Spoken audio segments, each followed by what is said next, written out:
Okay, cool. So I am back, and I do apologize. I'm almost positive this is just a StreamYard issue, and now might not be the best time to run a several-hour live, but we're going to try it anyway.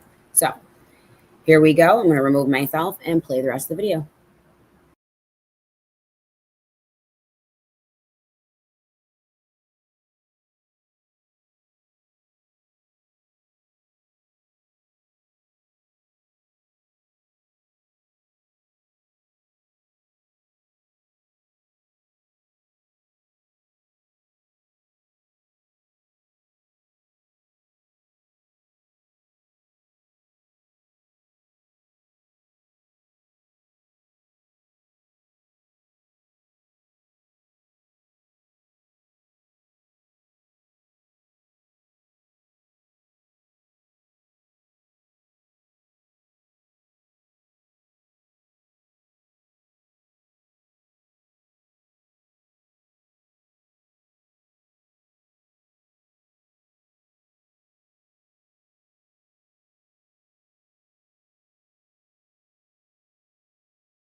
How about now, Shug?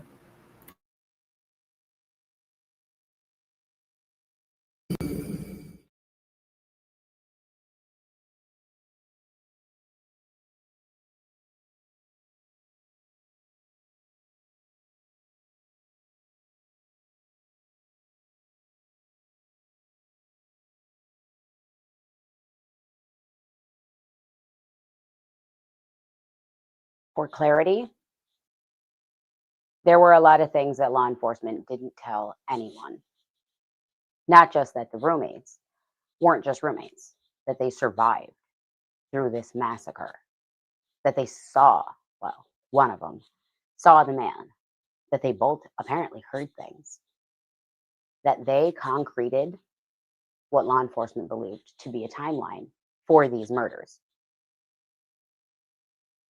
However, in addition to the eyewitnesses, on November 13th, law enforcement also found the sheath to a K-bar knife near the right leg of Madison Mogan, lying in her bed, partially covered by her comforter, somewhat tucked beneath her body. In addition to that, law enforcement had also found a latent shoe print. The shoe print seemingly resembled something similar to that of a Vans with a diamond pattern on the sole. Law enforcement didn't mention any of those things. So coming out of this on the 13th, the roommates have similar stories. Nothing was weird until it got weird, but shit's always been weird. And now we're both wondering if all that weird shit just came to a head last night. That's their story, both of them. But there's a severe mismatch, and we will get to that eventually. Now, let's focus on the match. The survivors unanimously agreed in some conversation that takes place after 4:25 a.m., but before their interviews with police on the 13th, that at some time, approximately 1 month prior, Kaylee Gonsalves had called. She was home alone. She went to let her dog out, and she thought that she saw a man watching her in the woods behind the house. So she called her roommates and said, "How long before you guys come home?" They were practically on their way home. And that's what they told her. And they asked why. And she said, "Because I think there is a man in the woods watching me. I saw like a silhouette, and he's just standing there." So there is a birthday party during the day that Kaylee throws for a friend. And during that birthday party, the dog is running off into the bushes time and time again and not returning when he's being called. It's unusual for him to run off and not return. Eventually, this leads them to just take the dog inside, close the door.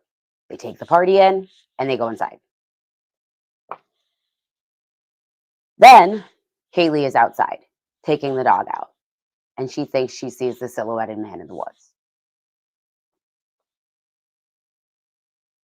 Following that, Kaylee returns home to find that the rear slider door is wide open and her golden doodle Murphy is missing. She has to go out and look for him.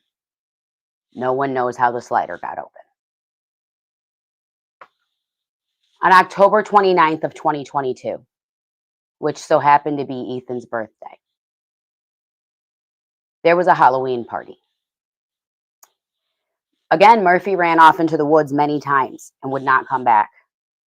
This time, though, when he ran off into the woods, the group could hear a heavier embodiment moving in the woods, as if the dog was chasing something off or causing something to retreat. They didn't see anyone, but they went inside and closed the door because this is becoming a habit with the dog. And then, of course, on the night of the murders, just about an hour and a half before everyone inside of the home who was slaughtered, Madison Mogen and Bethany Funk took Murphy out the kitchen slider into the backyard to pee. And it would seem that after Bethany left Maddie outside alone with the dog ran off into the woods. Because Maddie then comes to Bethany's room and says, "Do you know where the dog went?" To which Bethany says no and goes to bed. Now, Bethany never talks about this, but at 2:53 a.m., she received a phone call from Madison Mogen. It was the last phone call that Maddie Mogen ever made. And I believe that that is Maddie calling to let Bethany know that at 2:53 a.m., they had the dog back. They found the dog. The dog is back.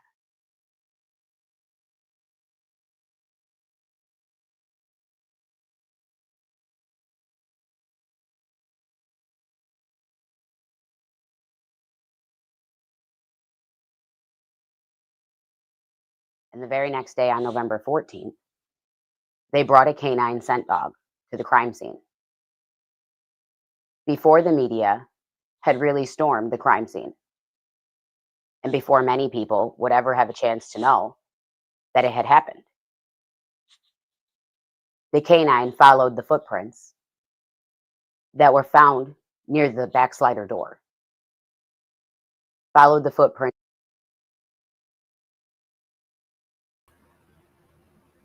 Kim's like, "Where do you go?" Oh, never mind. Kim's like, "Where do you go?" And I'm like, "What?" Because I see the video. It is skipping though, but I see the video.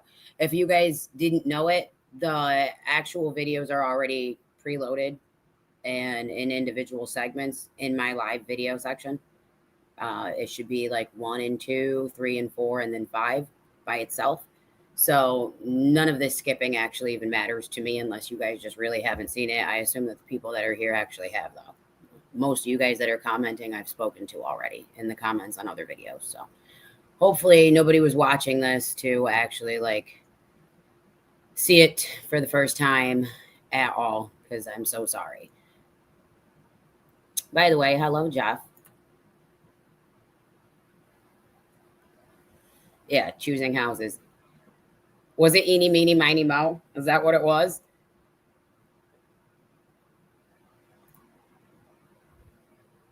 And seemingly to and fro. And I Let's see.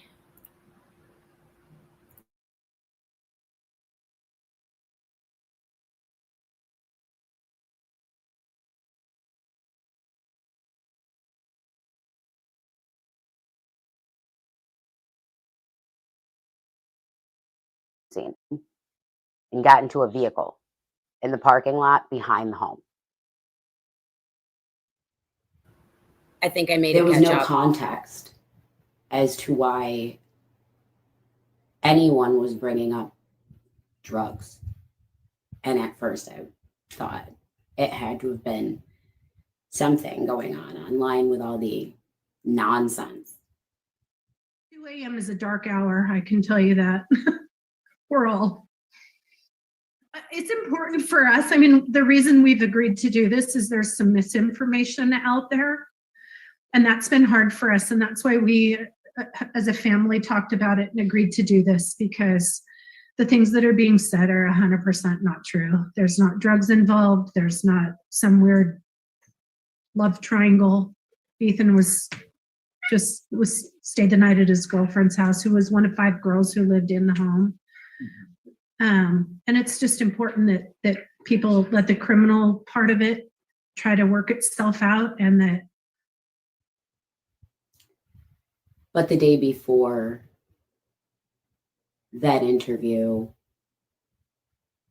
it had been stated in police record that there had been a $2 bill and suspected drugs found on the 2nd floor in the west bedroom, the bedroom of Xana Kernodle. And many of the police records refer back to asking witnesses, did any of the housemates use drugs or sell drugs or store drugs? The next day is the presser. We've been watching. And between that day, November 16th, and November 17th, autopsies are conducted on the 4 victims. Coroner Kathy Mabbitt, not just the coroner, but a registered nurse and a defense attorney.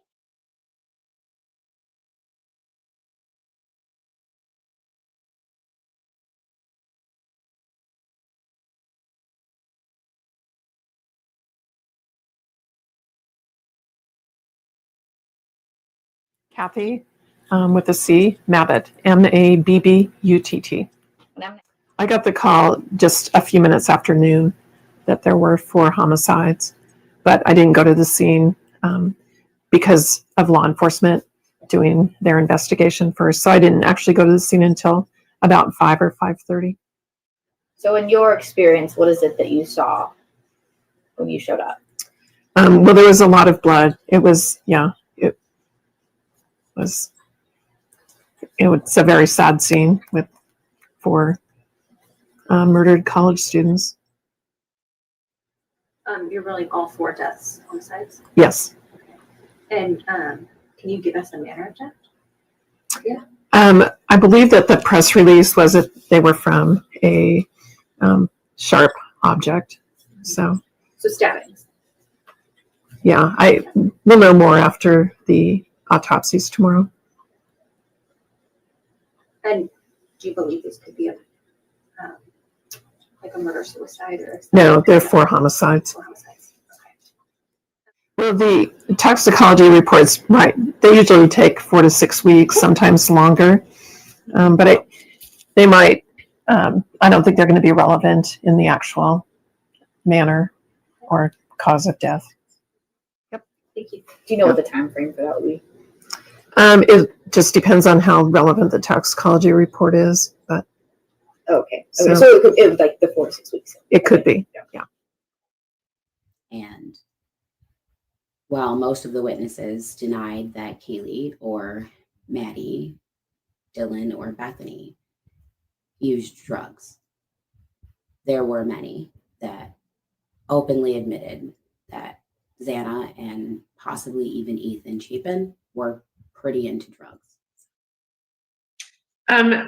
There are likely some defensive wounds, but no, there just were a lot of stab wounds. And so, I mean, you know, it was late at night or early in the morning. So it seems likely that maybe they were sleeping. Can you tell me, when you say that they might have been sleeping, were they found in beds? Yes. Were they found in separate areas of the house? That hasn't been disclosed yet. And so can you tell me if there were multiple stab wounds per victim, or were these sort of, you know, individual lethal stab wounds that may have been less in number, but more in lethality? There were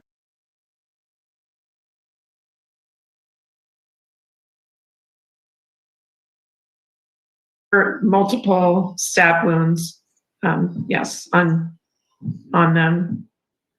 So, and Were there, go ahead. And most of them had just like one that was the lethal stab wound. Yes. Can you describe what that one might have been? But they were to, the fatal ones were to the chest area or the upper body area. All right, so since it's fucking up anyway, I might as well just tell you guys what I think of this. Jeff says he thinks Kathy Mabbitt is clearly choosing her words carefully as not to say too much and shows some sensitivity. I agree, and I think what she could have said there, I think it's pretty obvious now looking back why she said what she said. She said that there was predominantly, for the most of the victims, one that would have been the lethal wound to the upper body or torso. And that's exactly what Olivia Gonsalves kind of said, that everything else seemed a little bit more experimental that she saw, and, you know, a little bit more just grotesque, like unnecessary, like likely not antemortem, likely postmortem. And I had mentioned a while ago that I even told the Gonsalves family that it seemed like the reason why Xana caught Bryan upstairs is because of the fact that he had taken a little extra time in that room that didn't seem necessary at all. And it looks like that might be what was going on there. I think Kathy Mabbitt knows that. And she's just not, she's trying her best not to say anything like it so that she doesn't overstate what's now pretty obvious. Let's see if we're caught up now with the video. If not, I'll just start over. Like, actually shut it and start it over.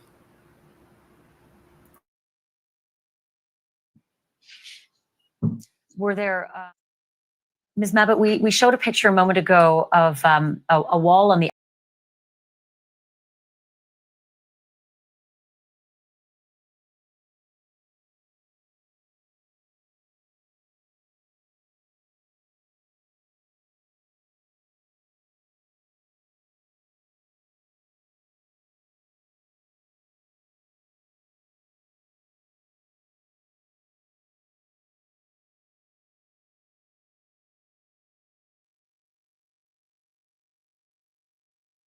Were they found in separate areas of the house?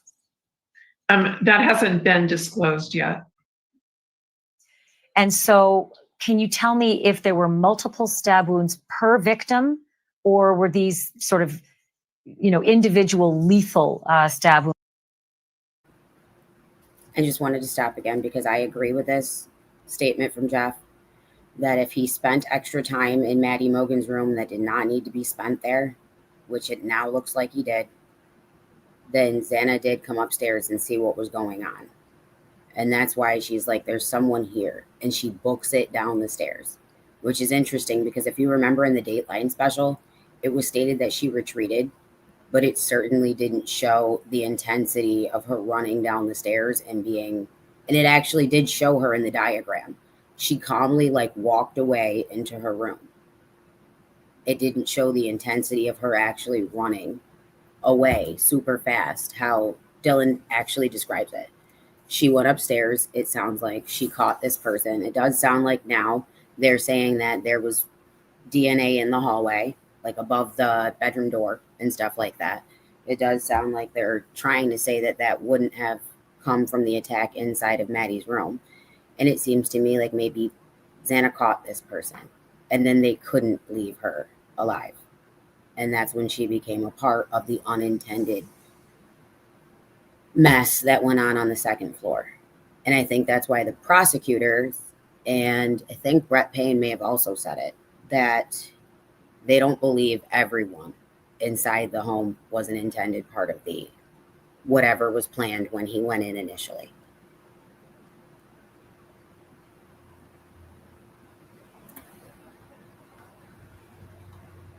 I'm thinking that because Dylan said that she heard so many sets of footsteps like on the stairs and that she even heard the dog go down the stairs, I'm thinking that Dylan knew that her roommate had just been chased down the stairs.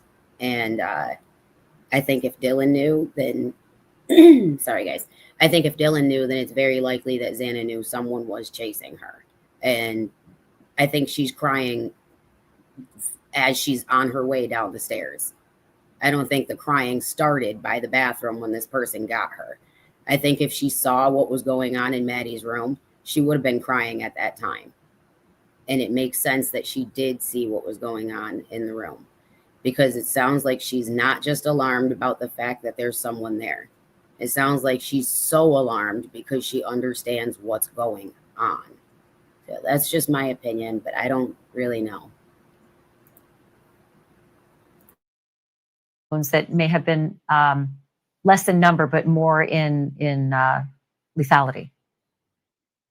There were multiple stab wounds, yes, on them. So, and were there? Go ahead. And most of them had just like one that was the lethal stab wound. Yes. Can you describe what that one might have been? But they were to the fatal ones were to the chest area or the upper body area. Were there, Ms. Mabbutt, we showed a picture a moment ago of a wall on the outside of the house. It looked like the foundation on the outside of the house. I'm going to ask the control room to put that picture up again.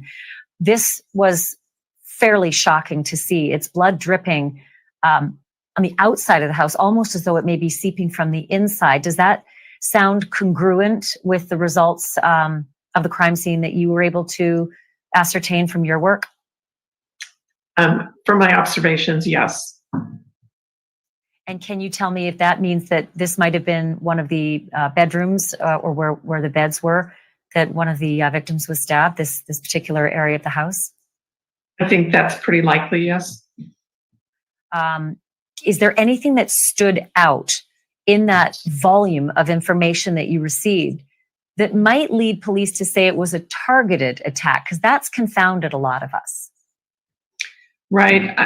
Yes, I didn't share that same, I don't share that same opinion. Really, I there's 4 people that have all been killed at one scene and 4 young college students. So all of them were stabbed and all of them were killed. So I'm not sure how that is targeted. Came forth and said many things. Many people did not like the things that coroner Kathy Mabbutt had to say. In truth, Ms. Mabbutt was one of the only people who tried to tell you anything like what happened in the home. The majority of the victims were found in beds. The majority of the victims were likely asleep.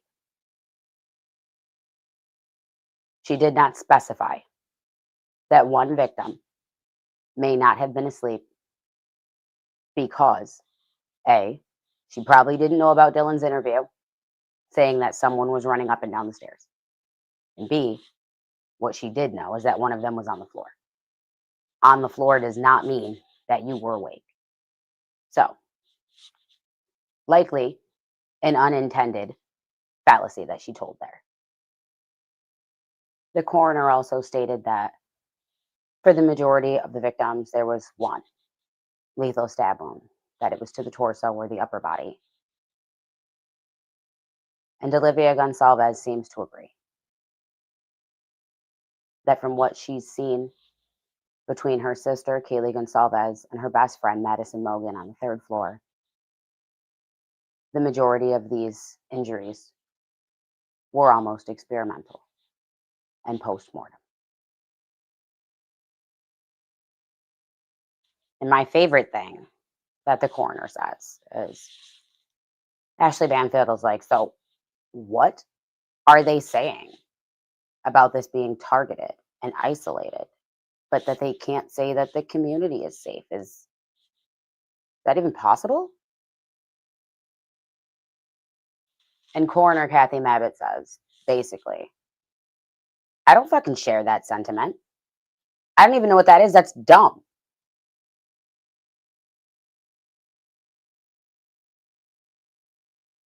However, the next day on November 18th, law enforcement finally see from their video surveillance of the neighborhood that there is this white car and that it arrives around 3:30 a.m. and circles the home several times. And it doesn't seem to leave until right after Dylan sees the man in the home. And everyone in the King Road residence is dead.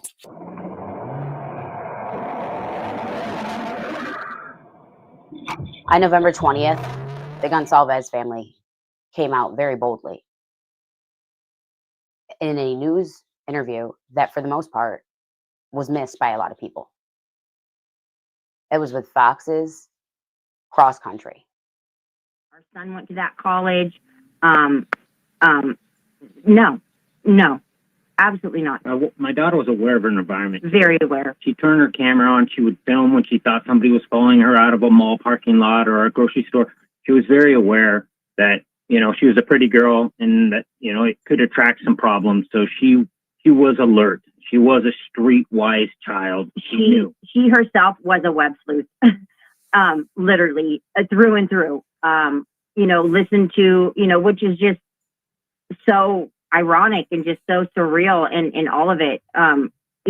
Just very, sad for families when she'd hear about this type of stuff happening. Like, Mom, did you hear about that? Or Mom, did you hear about that? Keep track of it. And she was very well of her surroundings, very well. I mean, she would think somebody was following her and she would call me and say, Mom, I think there's somebody following me. And I'm like, well, Kaylee, call the police, and then she'd say, oh, never mind. They just turned into 7-Eleven. And they stated very sternly that their daughter, Kaylee Gonsalves, was aware of her environment.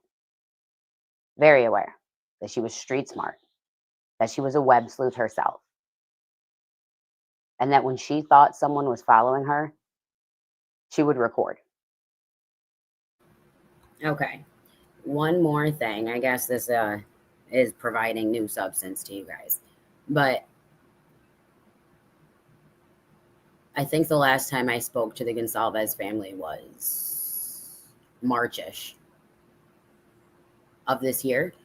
And the last that I knew at that point, no one had ever been able to fully get into Kaylee Gonsalves' phone. So, not saying that there would have been anything in there, right?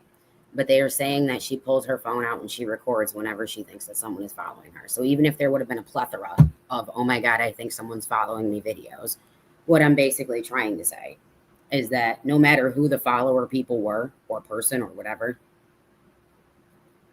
if she had it in her phone, they only have a partial download of her phone. They can't get inside of it all the way. So I don't even know if they would have been able to find any videos of any of the people or persons that she thought would have been following her at any point. So I just wanted to add that. I guess I should have said that in the actual video, but I forgot. So I just remembered, and I wanted to add that in, guys, that the last I knew, no one had been able to get into her phone. And the issue was that she has an unlock code that apparently literally no one in her entire life knows.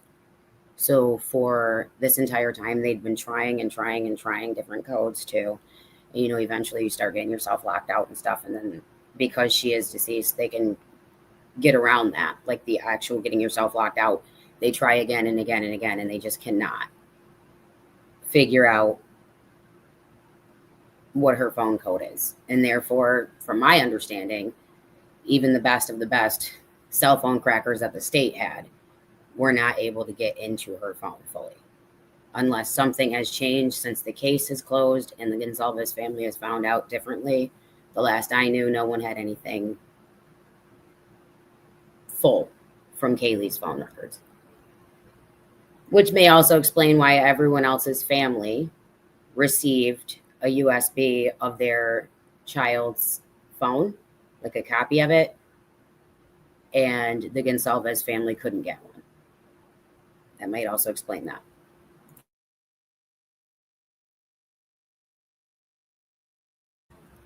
Also, sorry, right before I start again,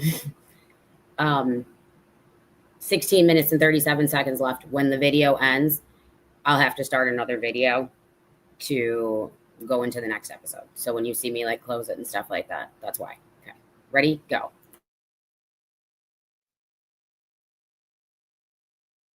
That this happened enough for her to reach out and call home when this happened and say, I think someone is following me. And her mom would say, Kaylee, call the cops.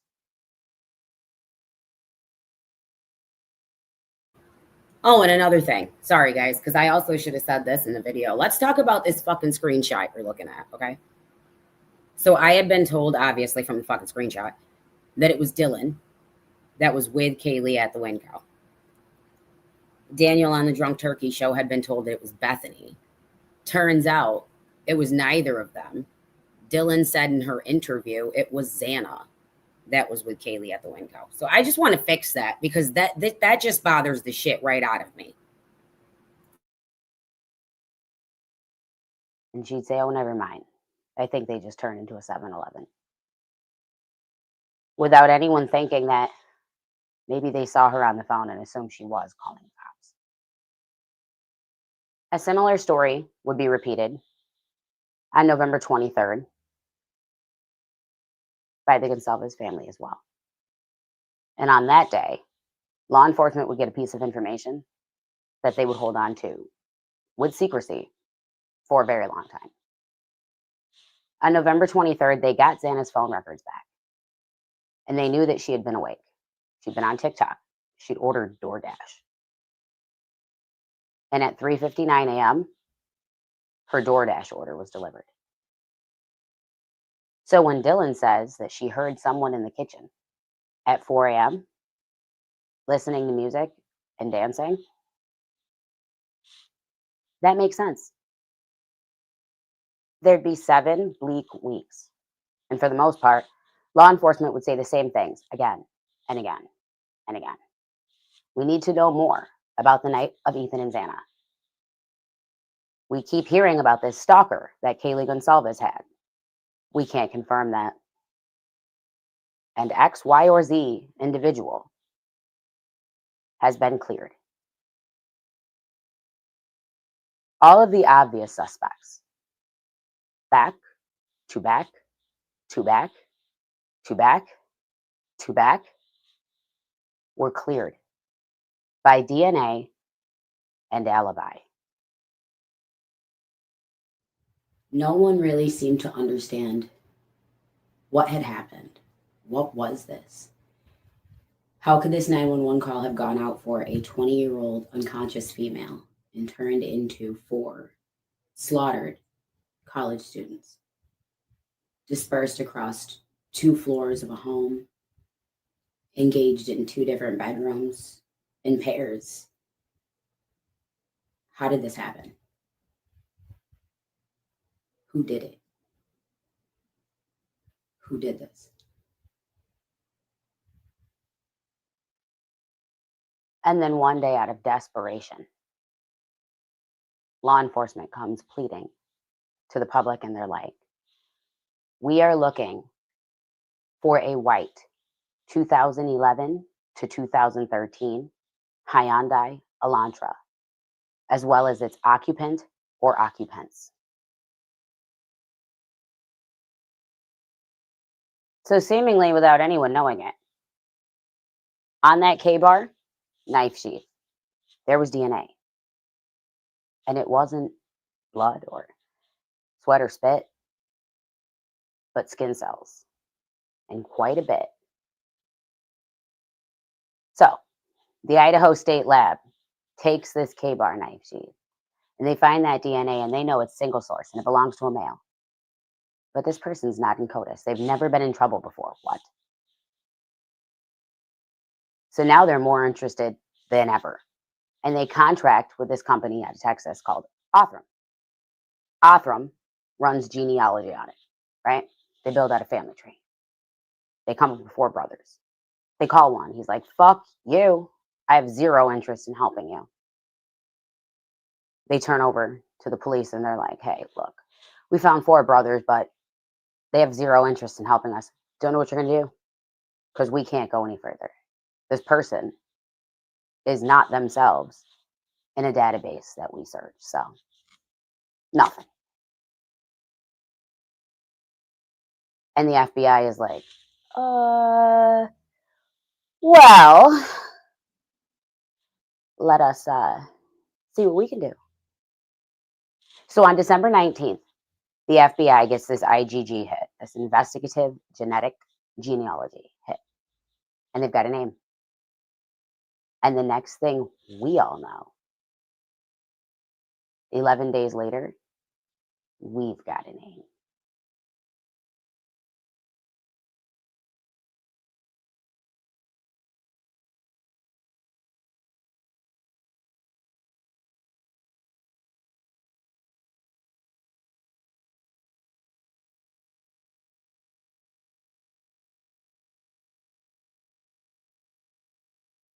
Thank you for coming today.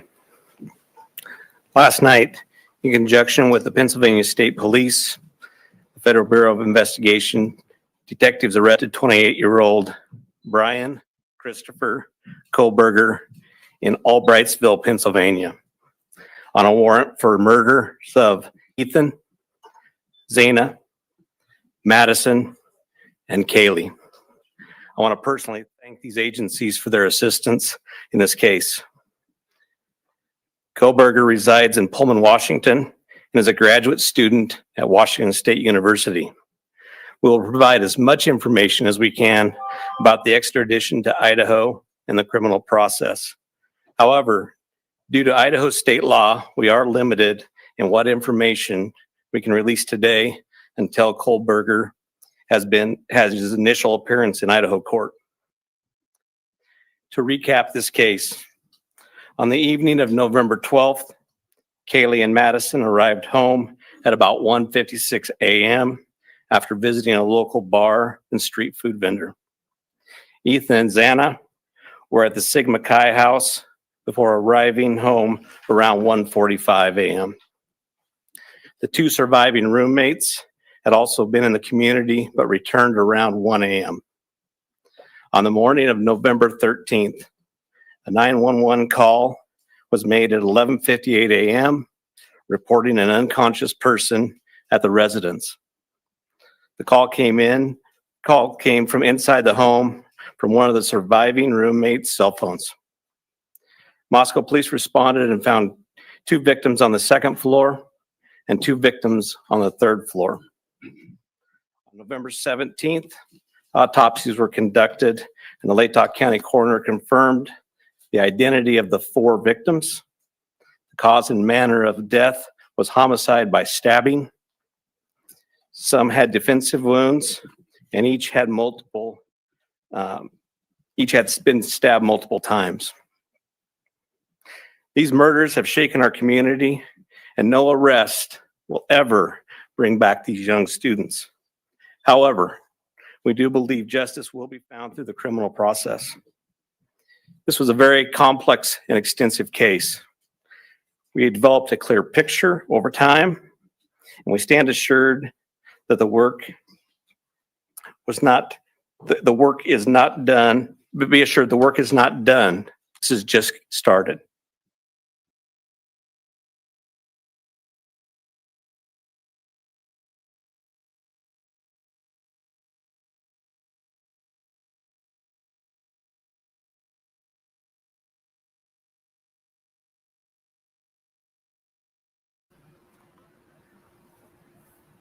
I just want to say, be assured that the work is not done. This had just started. That's what he said. That this was just starting. No fucking shit. Now looking back, I guess no work had been done pretty much. Like, what?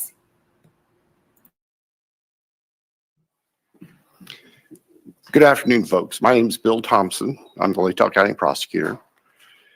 And it's sad to be here, but happy to be here at the same time. As Chief Fry indicated, a criminal complaint was filed yesterday here in Latah County, charging the defendant, Mr. Kohberger, with 4 counts of first-degree murder, in addition to felony burglary, which involves entering the residence with the intent to commit the crime of murder. Mr. Kohberger, and let me preface, there's a pending case now in court, and I and my office and the investigators have to live with the restrictions that our Supreme Court places on pretrial publicity.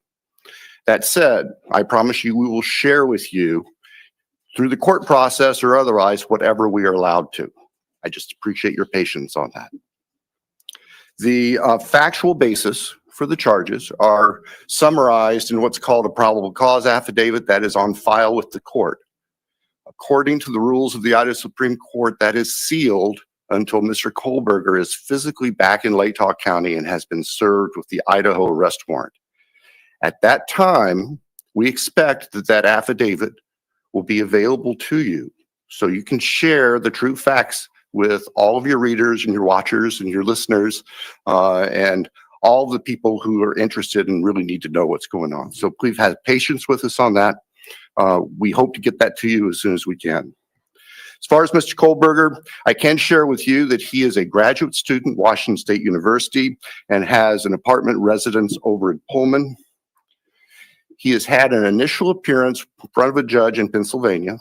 He is being held without bond, and the warrant from our magistrate judge here also provides for no bond.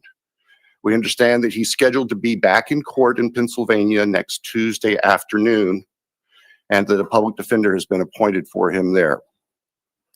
The process at this point is, since he was arrested in another state, he has the opportunity to either waive extradition and return voluntarily to the state of Idaho, or if he prefers not to waive extradition, then we will initiate extradition proceedings through our governor's office.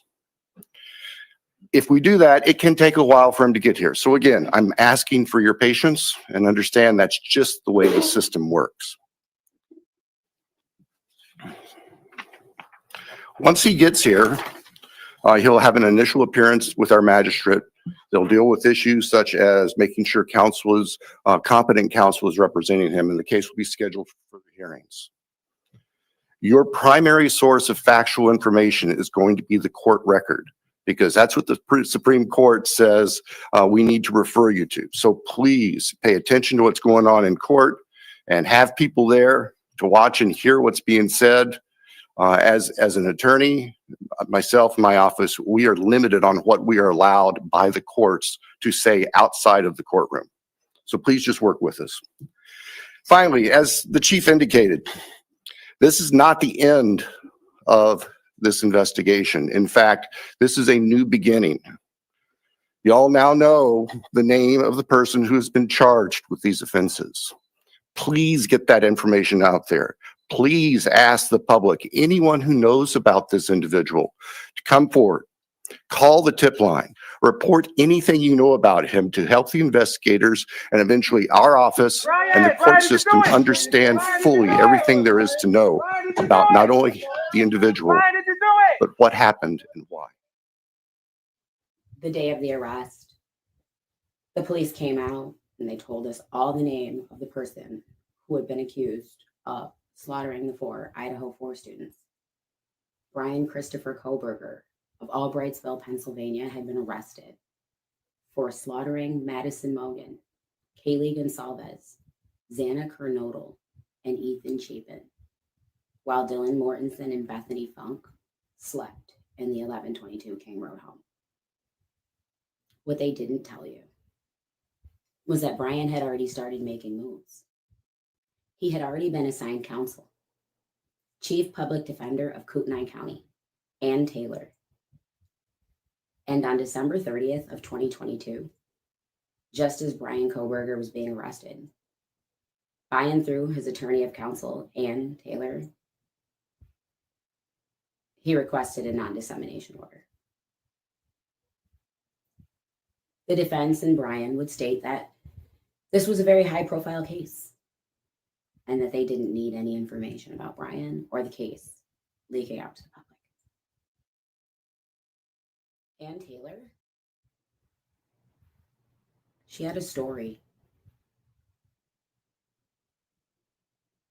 and it was pretty good. And I think that's why they wouldn't let her speak. They were afraid of her story.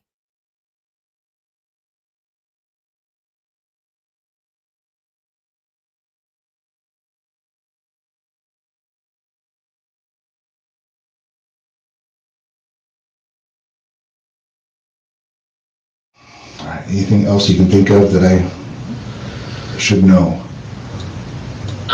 All that I really know was me saying that there was like a loud boom, but I didn't hear it. Okay. And I don't really know how I did it because I was on that floor. Because you were just right below it, right? One was below me, and Xana and me were on the same floor. After he left, what happened? I called me, and it was like I heard a sound like a firework, and I didn't like put two and two together. And he was holding, it looked like it was this, and this was black, and I didn't think that it was a gun, but now I'm thinking that it probably was, but I was just in and out of it, so I was so tired. You say this. Like it was cylinder like this, and then it went straight out and then in. So I don't maybe. Almost like a arrow, or? Yeah, kind of, but Okay. it was weird. I couldn't really, I called it like a mini vacuum, I don't really know what it was. Looking back, Dylan realizes that provided what Bethany heard and that she saw the man carrying something, she thinks it was a gun. And it makes sense to her. It may have been a gun. She didn't realize at the time, but now it makes sense. All this is real. And they were stabbed to death, but was that man carrying a gun? Bethany. Man. They negated everything that she told them. It just didn't matter to them. It just didn't matter to their investigation. That's unfortunate. Because after 7 bleak weeks, an arrest would be made. And to the arrestee's attorney, what Bethany said would matter an awful lot.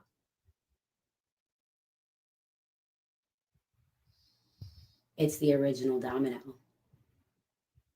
that started building the craziest story that they would never let her tell. That story was terrifying to them because they hadn't even investigated it. They hadn't taken a look.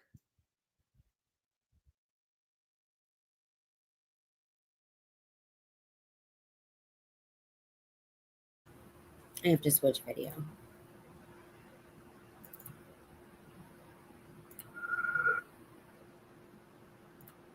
And then obviously pull it up. All right, here we go.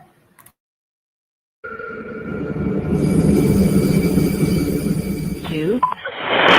911 location of your emergency. The address, 1122 King Road. one of the roommates has passed out, and she was drunk last night and she's not waking up. Okay. Oh, and they saw some man in their house last night. I just tell you what happened pretty much. I don't really know, but pretty much at 4 a.m. Is she breathing? No. Okay. Why November 13th? Unknown male B, blood on a handrail. Unknown male D, blood on a glove right outside the residence. Where is the murder weapon? The clothes you wore that night? What did you bring into the house with you? Story is exculpatory to Mr. Kohberger. He was not stationary around that house. He was never at that house. He did go to Moscow. What was the second weapon you used on Kaylee? A bunch of individuals are saying they didn't know how they were related and it was just random. Or it could mean it's not Bryan because his car's got nothing in it and there were only 13 minutes to do this. Enough that they were connected via, I think it was Instagram. And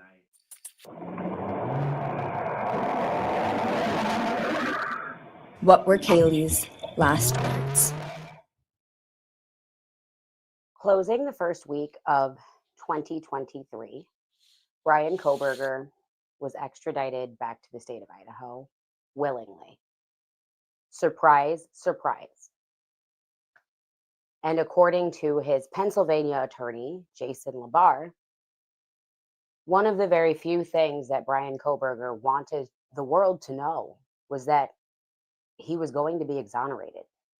They had the wrong guy. On January 12th of 2023, Bryan Kohberger would see his first court date. And he would stand silent by way of his attorney, Ann Taylor. Immediately, things would start happening. Ann Taylor began filing discovery requests. And this was a woman and a defense team, frankly, that didn't miss an opportunity to file a fucking discovery request. After being given some of the discovery through document dumps, boatloads of information, all at once, and some of it completely not pertaining to the defense or the defendant,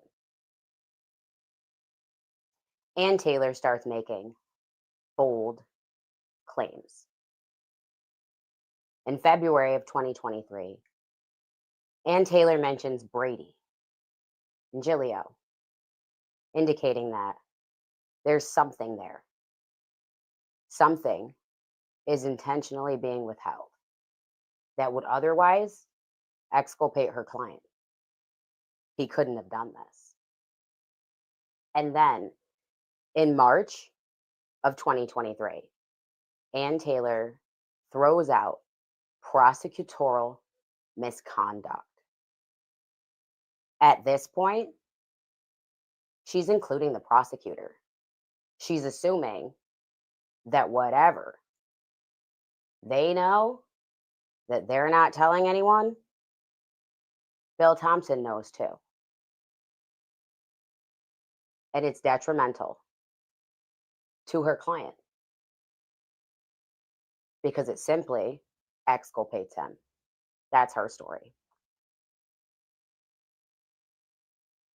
Along with the prosecutorial misconduct, we have a statement from one Richard Batanti, a private investigator hired by defense attorney Ann Taylor in effort to help with the defense of Bryan Christopher Kohberger.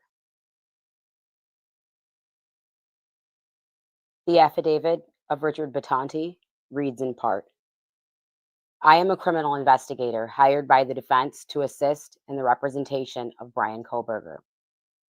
The deaths took place in a 3-story home. Mr. Kohberger is alleged to have entered the house around 4 a.m. while 6 people were sleeping or present, killing 4 people in 2 separate rooms. The people killed were located in 2 bedrooms, one on the 2nd floor and the other on the 3rd floor. Bethany Funk's bedroom was on the 1st floor. The other surviving roommate's bedroom was on the second floor.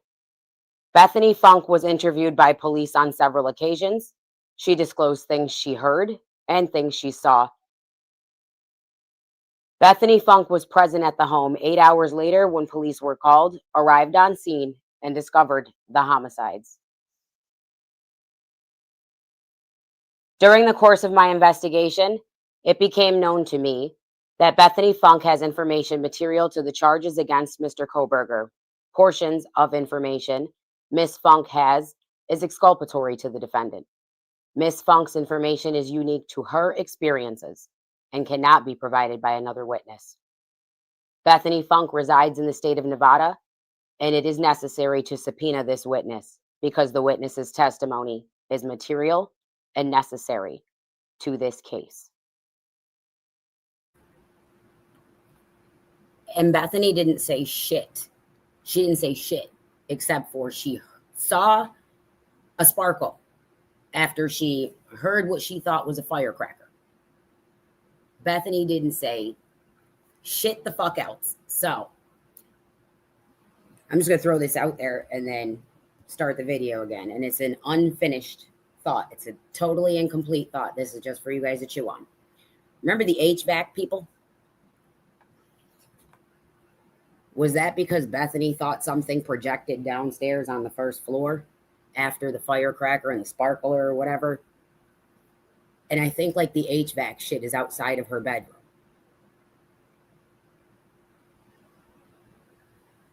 I don't know. Chew on it.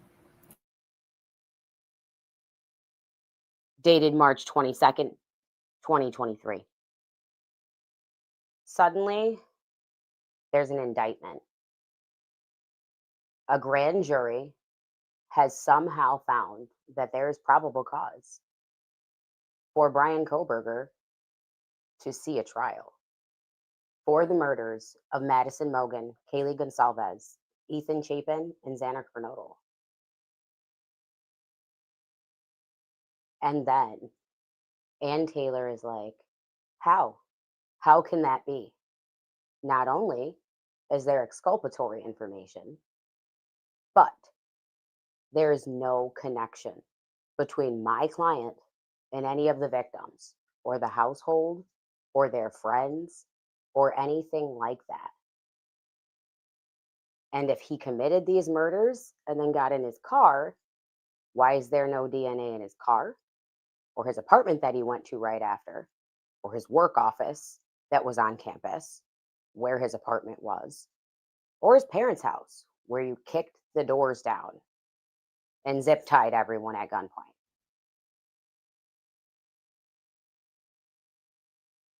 Plus, my client has an alibi. He was out, he was driving, he was alone.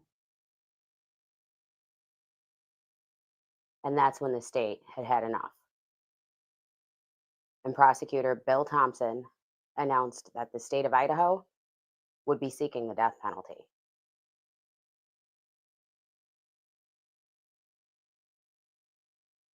In August of 2023, two things happened and they made no sense together. August 2nd of 2023, Bryan Kohberger gave a hard refusal relating to waiving his right to a speedy trial. But on August 23rd, he waived his right to a speedy trial. So the trial set for October of 2023 was absolved, to be continued. The year of 2023 brought forth additional information against Bryan Kohberger, however. Initially, law enforcement learned that Bryan Kohberger had purchased a K-bar knife on Amazon. A knife that would suit the sheath that had been found with his DNA on it under murder victim Madison Mogen. They also refined some information pertaining to his phone.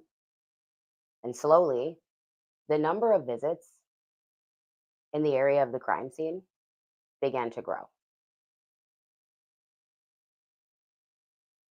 They found previous record from DeSales University, where in his studies, Bryan Kohberger had conducted an analysis of a crime scene in which he determined how he would move throughout the crime scene and collect evidence and analyze the evidence that was left behind by the attacker. However, in that crime scene, there were a lot of similarities to what existed in the crime scene at 1122 King Road, including King Road being off Taylor Ave and the crime scene house at DeSales University being off Taylor Drive.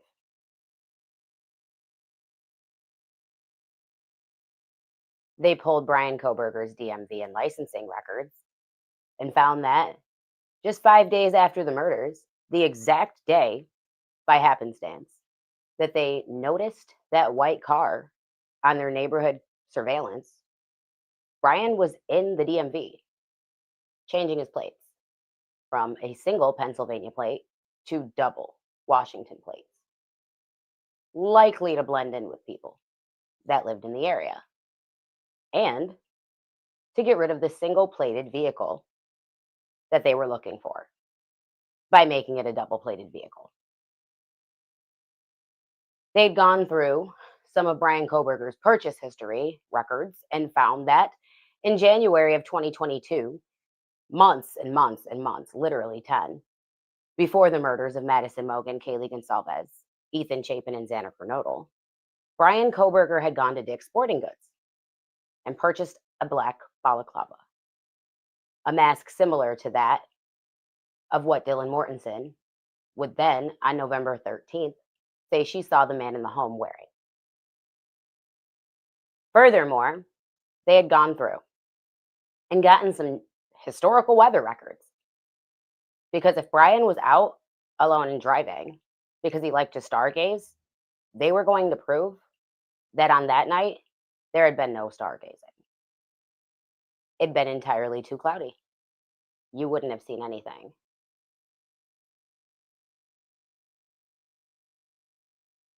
And at the end of 2023, the crime scene residence was completely demolished.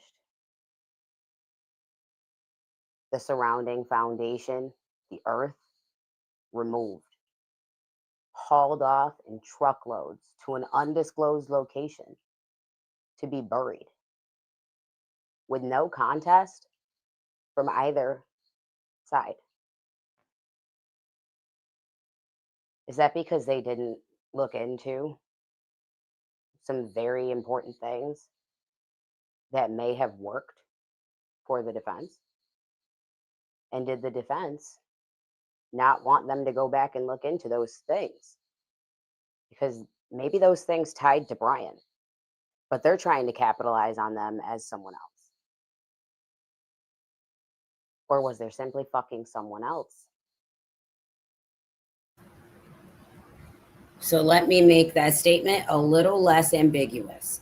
When the house came down, had anybody actually done any investigation into what Bethany Funk said to make sure that a firearm was in fact not fired in the house? It would appear to me that as a private investigator, that would be Richard Batante's opinion, that what Bethany Funk is describing sounds like a firearm was shot in the house. Now, none of these students were shot, but do you remember once upon... My trash is here, guys. My dogs are lose their shit. 1 second.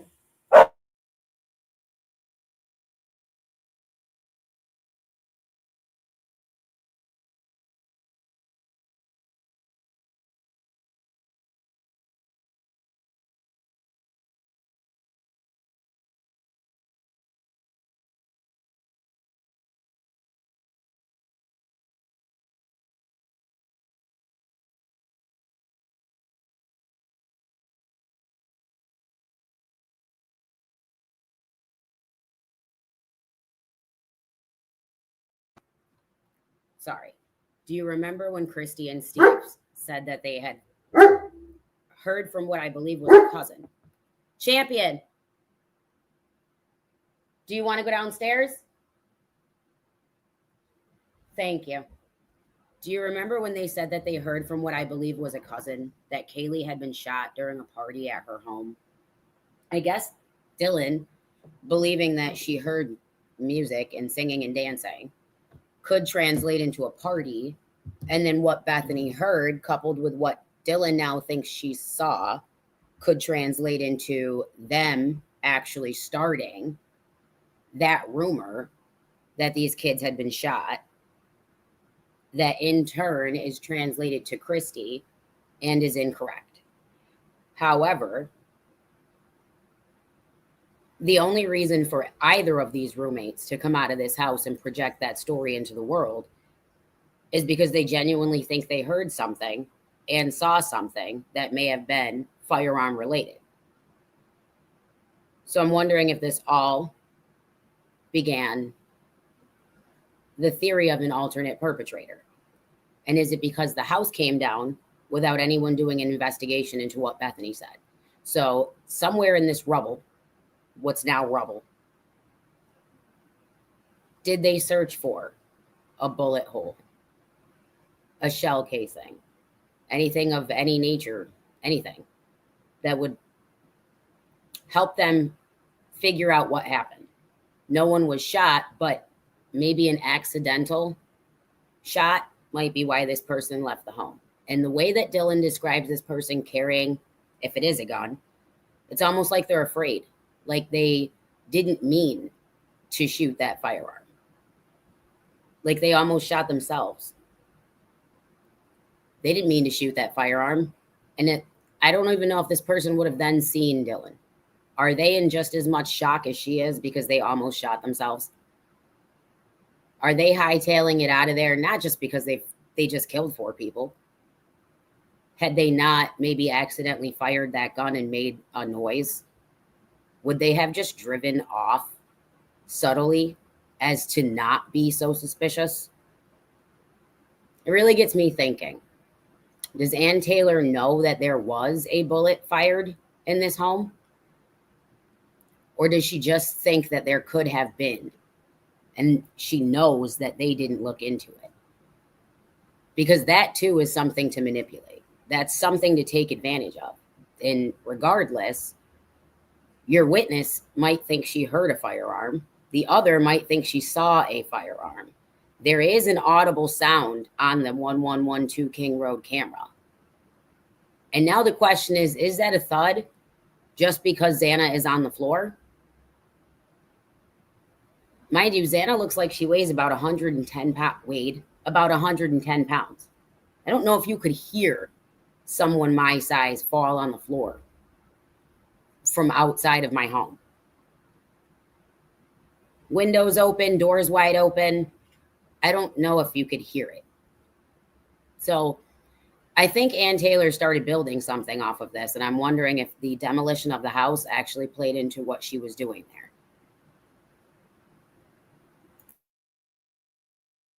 Also involved. How the fuck is this still a murder mystery? Now is a good time to mention that Bryan Kohberger said he is guilty, so he is guilty, and that is not what we are changing here today. Let's be clear. The year of 2024 started well for Ann Taylor. The year of 2023 went well for Ann Taylor. In the courtroom of Judge Don Judge, she was getting little to no pushback at all on anything that she wanted.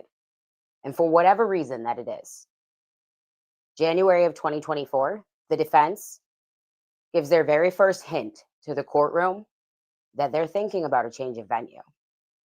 They have an issue, and the issue is the amount of publicity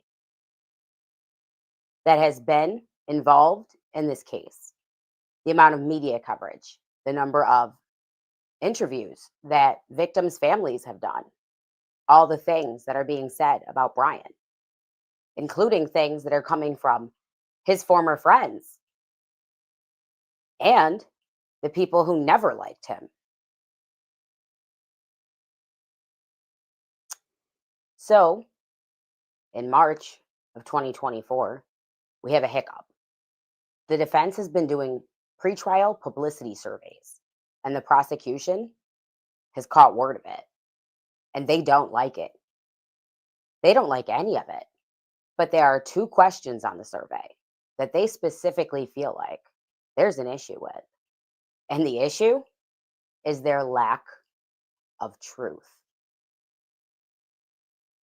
So, they bring to court the defense's survey expert in pretrial publicity, Dr. Edelman, where they crucify him about 2 questions on his survey that everyone in the courtroom agrees are not true. That Mr. Kohberger stalked one of the victims, and that Mr. Kohberger followed one of the victims on social media.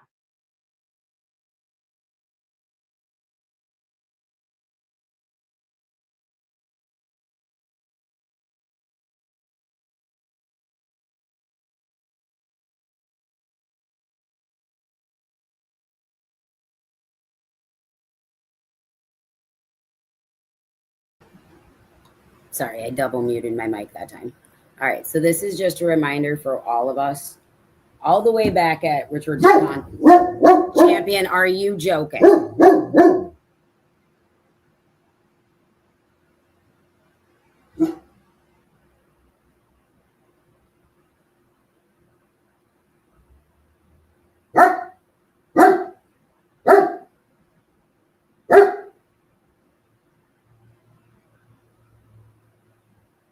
That truck is like a mile away, you guys. If you have a German Shepherd or know someone who does, please let me know if they're all like this.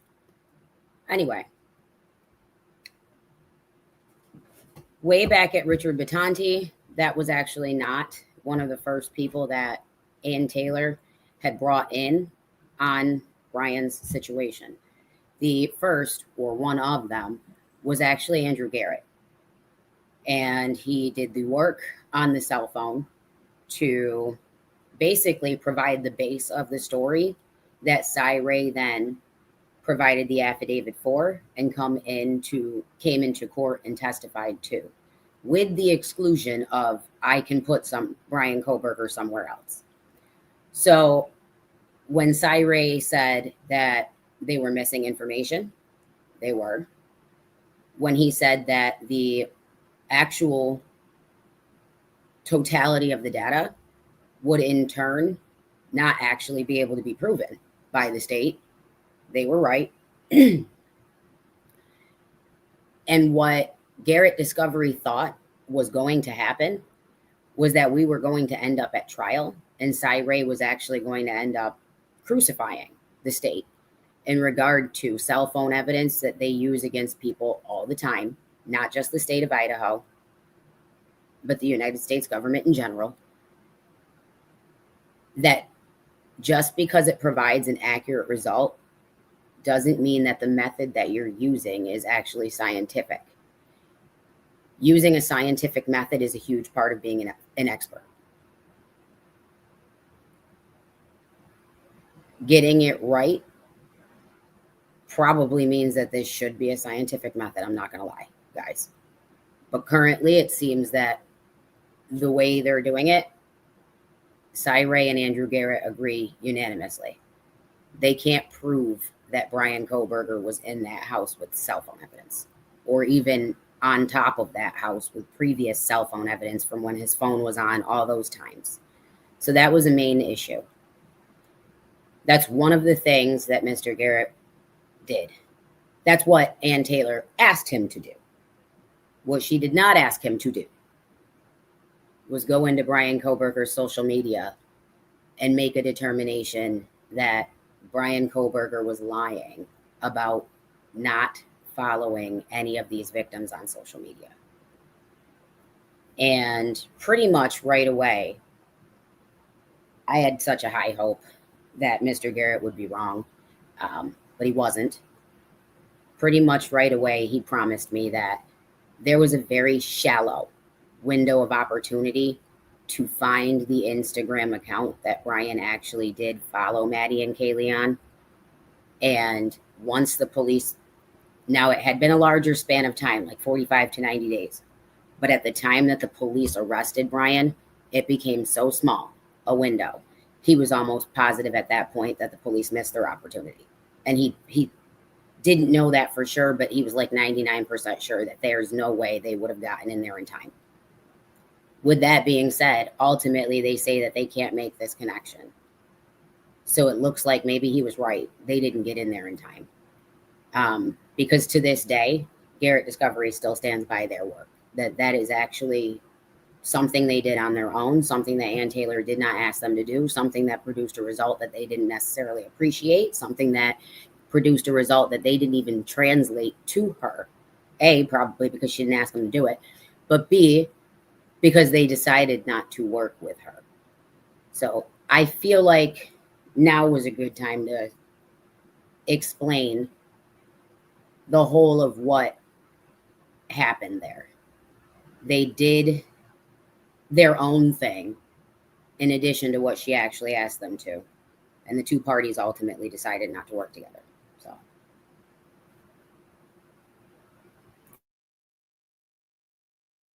In May, more experts will come forth, be it law enforcement officials that did work in the case and defense experts. In April, along with Dr. Edelman, Cy Ray sets forth an affidavit for the defense. He's a CSLI expert, and he intends to come forth and say in court on Bryan Kohberger's behalf that the cell phone evidence, that's not real. It's missing things that are exculpatory to Bryan Kohberger. Other things that may not be, but nonetheless, they're missing. So no one can tell if they are. And when Bryan left his apartment and was out driving alone, he didn't go east toward Moscow. He went west and south. Those are not the same. And this expert was going to say so. But after watching Dr. Edelman be ripped apart on the stand regarding those two questions, did Bryan stalk one of the victims? Did he follow one of the victims on Instagram? No. Did you know that that was not true? Yes, I did, but I was trying not to say it.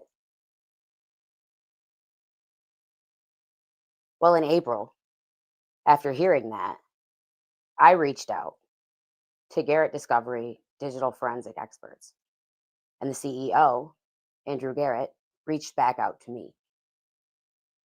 See, he had some information.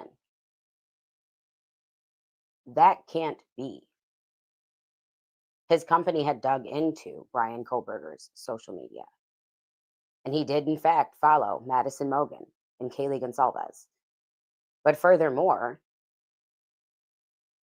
he was one of the first experts reached out to by the defense, if not the very first. And their consultation regarded Bryan Kohberger's cell phone information. So Andrew Garrett knew that what Cy Ray was saying was true, but Cy Ray was not the right guy to prove it.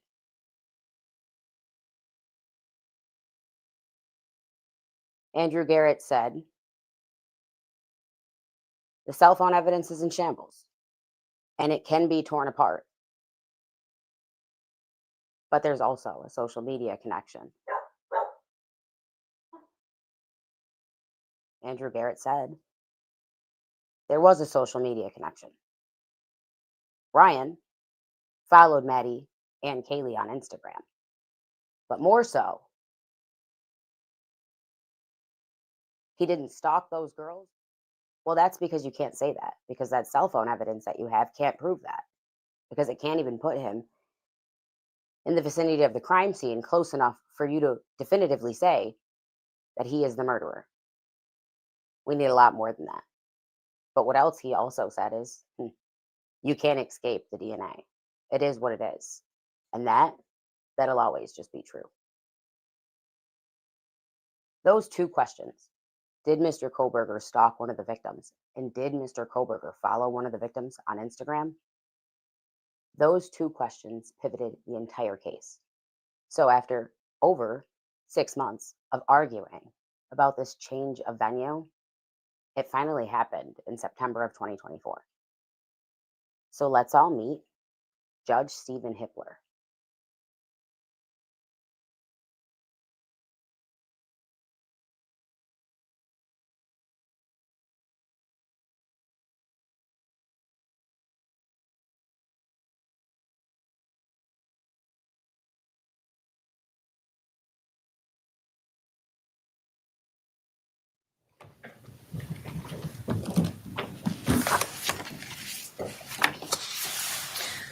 Your Honor, we're requesting the court deny the state's motion and allow us to cross-examine their expert, Nicholas Balance, with regard to timing advance records. What evidence do you have that timing advance records existed that the state could have acquired for Mr. Kohberger? Well, Your Honor, I've read your affidavit of Mr. Ray, and he seems to entirely ignore the 7-day issue and doesn't address it. And she seems to entirely ignore the fact that her very first expert that she reached out to literally said that they didn't have timing advance records in the information that she gave to him to look at. Okay. Are we sure that this doesn't apply in the Kohberger case? They didn't have needless records. Okay. Needless are a very specific type of record right up here. But you've made some serious accusations against the state of hiding evidence, and yet you've provided no factual basis, zero, that that evidence existed for them to be able to obtain it in December. Your Honor, his affidavit, I think, starts before to explain to the court some of the history about where the timing advance records come from. When Mr. Kohberger was identified, I'm going to jump ahead and tell you why I think I should get to ask Nick Balance about these records. When Mr. Kohberger came to the attention of the state and they began doing search warrants for Mr. Kohberger's records, on December 23rd, there were 2 separate search warrants for Mr. Kohberger's AT&T records, and they requested timing advance records. And one of the pages that we gave you was the carrier request that said, give us 7 days worth of timing advance records. There were 7 days back, at least 7 days back at that time. Those have never been produced to us. What I've learned in working with Mr. Ray is that obtaining timing advance records now goes through a different process than it went before. FBI agents had a means to get these timing advance records before they were generally available to all of law enforcement. Generally available now comes through the GLDC program, and that happened in 2023. But he's not indicated he has any evidence that, at least for this time of the murder, that those would still be in existence. We've never heard from Nick Balance, who is FBI and who has the back door. From AT&T. What you haven't heard is the other way. That's the other way. I haven't heard that either. I've heard a general description, and I've heard in the affidavit that he received some once and they said, oh no, don't use those. I don't know if those were acquired within the 7 days. He doesn't address the 7 days. And that's a glaring, particularly given the inflammatory language in that accusations in that affidavit, it's a glaring omission. I understand your confusion and concern previously. What I don't understand it is now. In light of the evidence, I don't understand Mr. Ray's accusations without addressing the 7 days that he had that information when he submitted his affidavit. He is available to testify if the court wishes for him to. It's his obligation and your obligation to establish that evidence of that the state has this, and you haven't done that. His affidavit is quite extensive, and he seems to ignore that issue. Your Honor, I believe that that issue is touched on with his knowledge that these kinds of records existed a long time before. He said that in a very general way about that without reference to the 7 days, and he supposedly received them from some FBI expert to look at for his company, and then was told not to use them. So I don't know, maybe the FBI got them in a way that they weren't supposed to at that time, for all I know. He didn't name names, he didn't identify it, he didn't put it into any context. The state had indicated and provided AT&T's sworn testimony that they only keep them for 7 days. And yet he makes the accusations that he did in his affidavit without addressing that 7-day issue at all. And so I guess my point is if you want to cross-examine the witnesses about why didn't they rely on the AT&T timing information, you've got to show some factual foundation that that was available to them by the time Mr. Kohberger was on their radar as it relates to November 13. It's not an evidentiary issue in which you can lay down Mr. Ray's conspiracy theory without any evidence at trial. Defense cell phone expert is not correct. He's actually incorrect in a lot of areas, and I know this. Okay. Are we sure that this doesn't apply in the Kohberger case? They didn't have needless records. Okay. Needless are a very specific type of record right up here.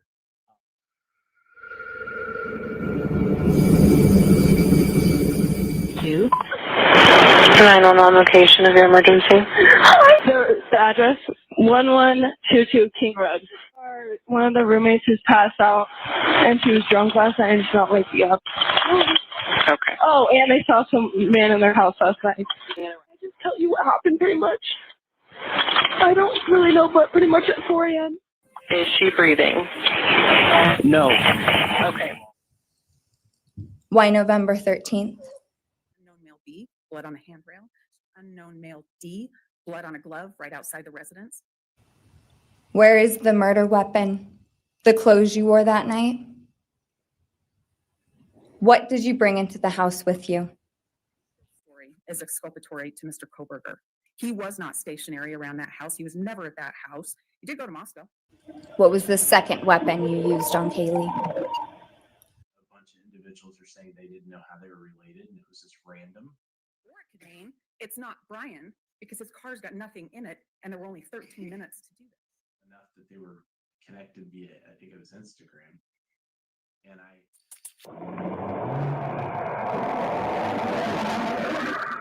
What were Kaylee's last words?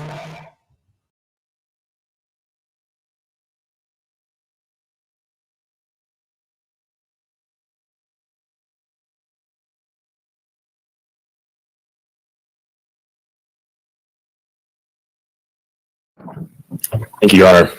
Why should I permit evidence obtained potentially by searching databases that by its own policies, law enforcement said they wouldn't search? So a couple points on that. First, even assuming that that's all correct and that they violated the terms. Seems to be the evidence. The terms of service, Your Honor, don't affect the Fourth Amendment. The terms of service, and certainly Mr. Kohberger does not have standing to raise a violation of the terms of service. And even if he did, the remedy for the terms of service is not a violation of the Fourth Amendment. As we argued in our brief, the individuals, and as came out in testimony today, the individuals who are utilizing these databases, and we're talking about millions of them, are willingly sharing their information with each other, with millions of other people. Isn't there a subset that says, but I don't want these people to look at it? In some of the data, the FBI, as I understand the evidence, then says, okay, we agree, we won't search those ones. Regardless of what the FBI did or didn't do in terms of violating the terms of service, no one has a reasonable expectation. Is it different if they share it with the company and it's obtained by lawful process from that company versus going in the back window and taking it? No, Your Honor, because right now what we're asking is not reasonableness of the search. Right now what we're asking is there even a reasonable expectation of privacy? And so the fact that no one has a reasonable expectation of privacy in those databases means that even if the FBI violated those terms of service, no one has a Fourth Amendment right to complain, and certainly Mr. Kohberger doesn't. He has not asserted factually or through evidence that he was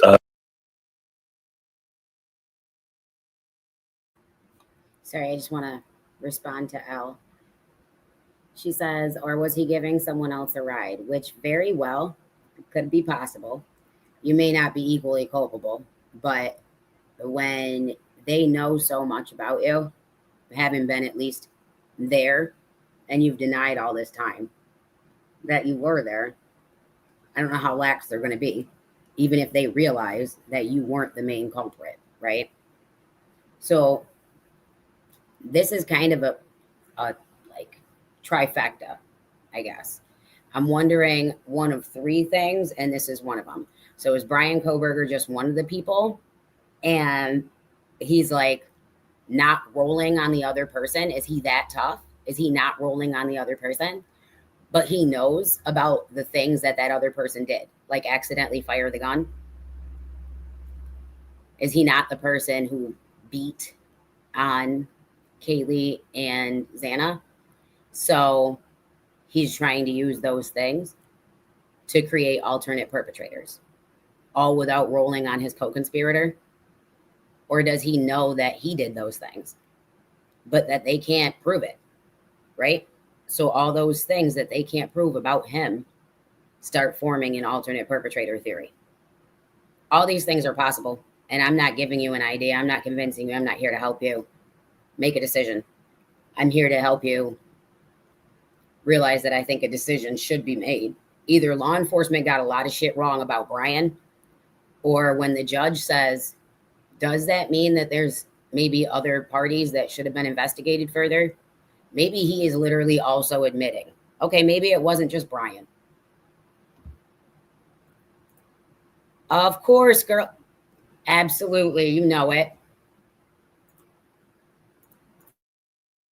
a customer to one of these databases. And maybe that changes the case if he were, but he's not. He's not even claiming that. He's not even asserting it. Now, I do want to address the second part of the court's question. The FBI has indicated that they wouldn't do this. I believe that's a reference to the policy we've been discussing, the interim policy by the DOJ. I certainly do not speak for the Department of Justice. I do not work for the FBI. I'm speaking for the state of Idaho, but I can read a document, and if you look at the policy in footnote 1, it clearly says this interim policy does not impose any legal limitations on otherwise lawful investigative or prosecutorial activities or techniques utilized by the Department of Justice, or limit the prerogatives, choices, or decisions available to or made by the department in its discretion.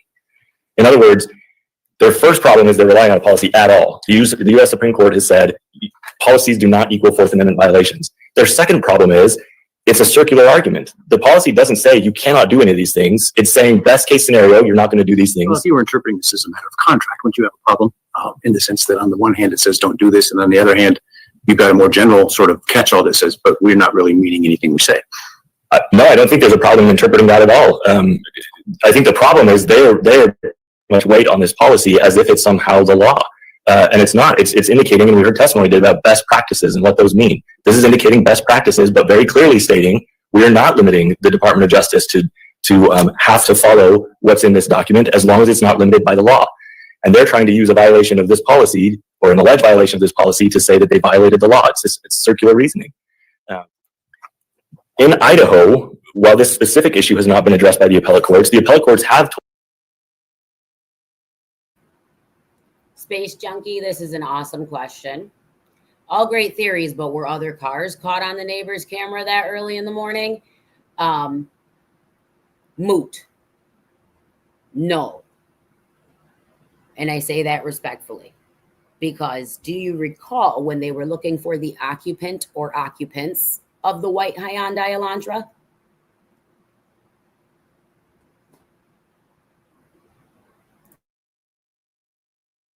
Us what to look for when you're talking about a reasonable expectation of privacy. And it's things like ownership, possession, control, ability to regulate access.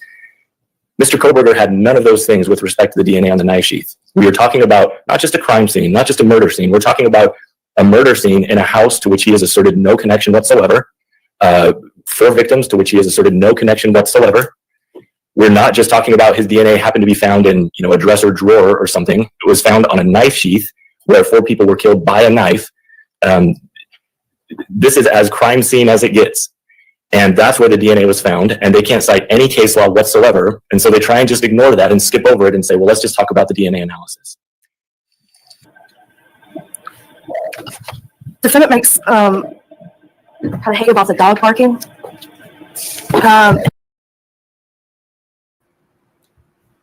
Before I let Ashley Jennings go on her roll here, I just want to say, I think all this shit was Bryan Kohberger. I think the police are literally just that inept, guys. I think all this shit was Bryan. But that's just my thought. That does not mean that that's real. And that's the problem, is that they didn't let her tell her story, because had she told it, it was that good. That even though I think all this shit was Bryan, now I don't fucking know. So it doesn't matter what I think. She had a great fucking story. So there you go. I just wanted to tell you guys. I'm deciding to go with it was probably all Bryan, just because he said he was guilty, and I think he's so selfish that he wouldn't have been able to share this with anyone else. But that doesn't mean that I'm right about that. And her story is so good that, hey, I gotta wonder. And that I guess the magistrate should have been informed that a dog barked for 25 to 30 minutes. And this is just a reach for me. I'm still unclear how this is exculpatory. And again, this fact just does not diminish. Take out all information related to the dog. It doesn't diminish probable cause. Circling back to the cell phones. At the end of the day, this is the proffer is their opinion of the evidence. That's not the basis for a Franks hearing. We're relying on our. Sorry, I just don't enjoy Ashley Jennings that much. At the end of the day, I just wanted to tell you guys. Remember when I fucking thought Ann Taylor was crazy as shit? And I was like, is she batshit? Well, it turns out she just had all of her ducks and docs in a row. This is a good story. They just didn't let her say it. And I think her own non-dissemination order at the beginning kind of gagged herself. Like, she was gagging on her own non-dissemination order, and she couldn't really say the things. To be honest with you guys, if this is not what Ann Taylor's like main basis of her, like, regardless of who she was going to branch off and then try to put the names in, from there. If this isn't the main basis of her fucking story, then God damn it, Bryan needed a different attorney, because this is a damn good story. And that's why I think it might be what she was getting at. Like, there are so many other pieces that should make you say what, and so many other pieces that seem more applicable by law enforcement's own admission to someone else because they can't tie him to Bryan. So it's like, that's interesting. That's just, I can't even believe that once upon a time I wasn't like, I'm still not fully on her side, but I wasn't like willing to listen. I wasn't even willing to listen because it just didn't seem to make a lot of sense. What she was trying to say, I think, retrospectively, with all the pieces of information that have been coming out in the court record, it's pretty obvious, I think. And it was a damn good story. If only she hadn't asked for that non-dissemination order, I think I don't even know if the state would have ever thought to ask for one of those. Like, they wouldn't have even wanted to. Like, I think they would have wanted to say so many bad things about Bryan that they wouldn't have asked for a non-dissemination order. If she had not done that, I think she could have told her story better, and I think this would have been it. And if this is it, and she so happens to ever catch this on the internet, I hope she's fucking proud, and I've done her justice here then, because I really think that she was trying to get this out there and just couldn't. Experts' opinion, they disagree. And that is a dispute that should be had, and it should be had at trial. And I suspect it will. But it doesn't give you the basis to grant a Franks hearing. Defendant then makes some allegations regarding an eyewitness statements related to DM. There's kind of two buckets of attacks here. The first bucket is that the defendant claims the magistrate was never informed that DM told law enforcement she, when shown a picture, didn't recognize the defendant. I think that it goes to giving a general description of the person that she saw in the residence around the time that corroborates when we know these crimes occurred. Yes, the general description is material and relevant. And that general description, which is what was provided in the PC affidavit, was consistent throughout all of her interviews. She described seeing someone wearing all black, a mask with only a portion of their face showing and visible. This person was male, white. She heard a voice that was not something that she recognized. The person was a slim, skinny, lean build. And the person was taller than she is around 5'8". That's what's important. It was that general description. And that general description did not change. That the timeline matched the vehicle surveillance of when a suspect vehicle is coming into the area of 1122 and then leaves, as well as text communications of her relaying what she's observing during the same time period. The second issue, the second kind of bucket that they take issue with DM, is about these other just statements that she gives during her interviews. The defendant argues when an eyewitness states she's not sure anything she saw was real, a magistrate should know about it. Well, the simple answer is investigators knew what she saw was real, and we know it wasn't a dream because they found the evidence discovered the next morning. Those statements didn't need to be included in the PC affidavit because they weren't exculpatory. They didn't support this idea that this didn't really happen, that somehow we got it wrong. Next, defendant attacks the vehicle identification. Well, this picture they're painting about how this happened just is simply not true. The magistrate was given a very detailed picture of the investigation related to the sedan, which was later determined to be a Hyundai Elantra. This was about 5 pages of the probable cause affidavit. The reality is, still images and video were provided to a vehicle specialist. Based on his review, he provided information to investigators that the suspect vehicle was likely a Hyundai Elantra.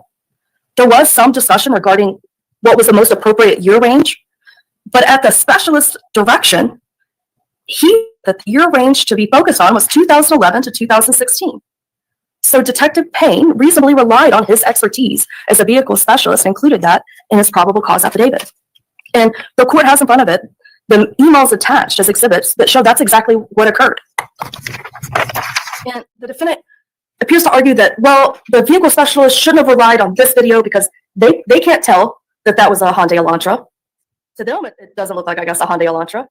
And the video that is clear, well, they take issue with that video because, and specifically we're talking about 1125 Ridge Road, because they say, well, that can't be a surveillance video of the white Elantra, even though it was caught on video about 0.3 miles from the crime scene, about 3 minutes right before when we see this suspect vehicle enter the area of the crime scene, which 0.3 and 3 minutes appear to be the amount of time it would take the vehicle to travel to the area of the crime scene. They say, well, that can't be the right video because if it were, then the surveillance right up the street would have also caught this video.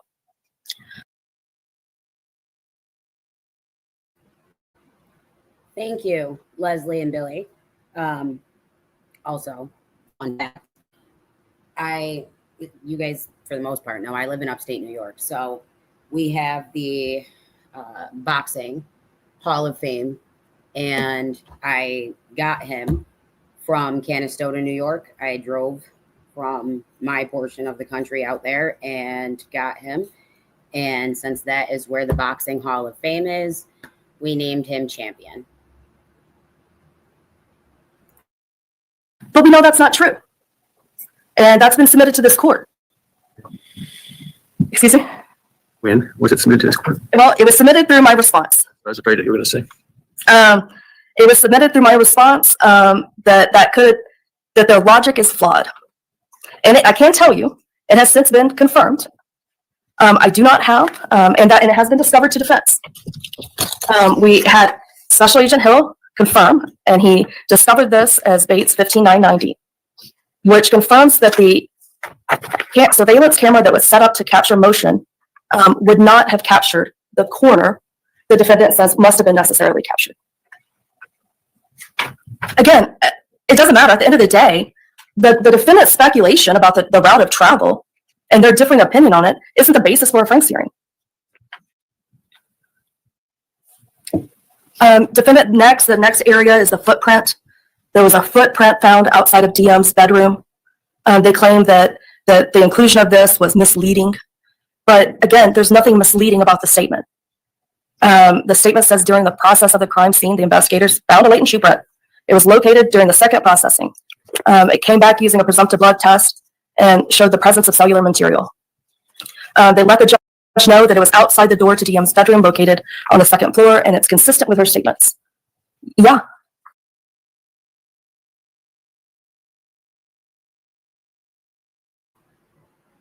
Okay, I want you guys to, first of all, thank you, Elle. They're like 10 years old. They were a Christmas gift.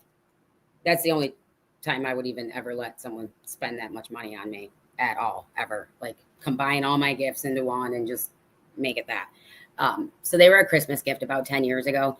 They still look relatively new. I take care of them, but only because they were really expensive. And I don't actually have a lot of nice things. Those are like one of 4 nice things I have. One of them being my actual house. And it's not even, it's modest. It's a very small, modest house. So I just wanted to pause this and tell you guys to pay attention to what Ashley Jennings says here. I'm actually going to go back a few seconds, but pay attention because she admits that they never figured out whose shoe print that was outside of Dylan's door. It's not Bryan's. And if it is Bryan's, that works for Bryan because they clearly never figured out who it belongs to. And then just to add in, okay, the reason why this alternate perpetrator thing didn't work out for Ann is not because she didn't build her story appropriately, okay? It's because there's this caveat, there's this hoop, and it is literally on fire. And it's like pinhole sized, and she just has to figure out how to get through it. It's fucking impossible, okay? After building this amazing story, she's got all this unknown DNA. And no one can tell me, her, you, anyone, that DNA definitely came from a time before the murders. The problem is no one can put a definitive name on any of that DNA. No one. And because of that, she just can't, you can't, literally legally cannot just tack names on that DNA. You have to know who those people are in order to have an alternate perpetrator theory. And those DNA samples either did not match the perpetrators or possible perpetrators that we got DNA from, or they were similar to the DNA under Maddie's nails. Inconclusive, which means we can't say it's Bryan, so we're not going to bring it up. But you also can't say it's not someone else then. And that works for Bryan. Again, she couldn't find a name for those unknown DNA sources. Had she been able to, I think we would have went to trial. And I think this would have been her story. It fell apart because there's no identity for the DNA. And you cannot legally just say, hey, well, there are other people who could have done this in the world. You have to know who those other people are. That's where they were fucked.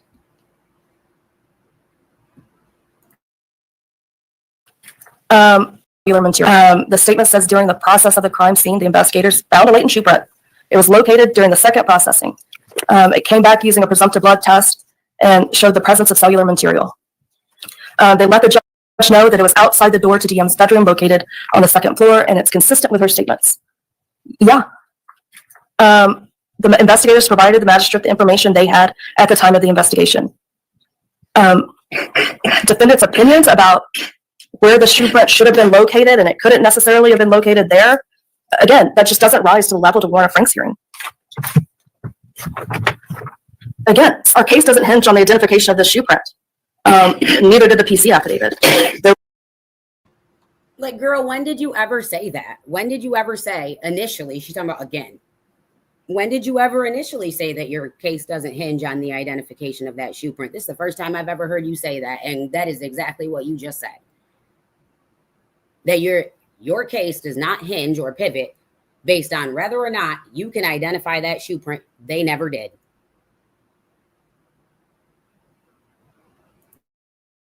Was sufficient probable cause with or without this information. The information that he was given from. This goes to my first question about imputed erroneous statements. So I understand the allegation in that regard, not necessarily to be that Detective Payne knew the statement was wrong, because I'm not sure there's evidence of that. But did the CAS specialist know that there was a misinterpretation or an erroneous report? I don't think that you have before you a sufficient proffer that proves that the CAS specialist submitted false information. Apparently there's a difference in the handouts of 7 minutes. At the end of the day, okay. No, I don't think it's incredibly material. The material, if you look at it in terms of where the phone was in that 7 minutes? Well, it's material. Going a direction different than what your affidavit says it was going, isn't that material? The direction of travel, like, yes, I would say it was if it was found outside of Pullman. It was not. It was reporting to a tower in Pullman. This assumption assumes that cars can't change direction of travel.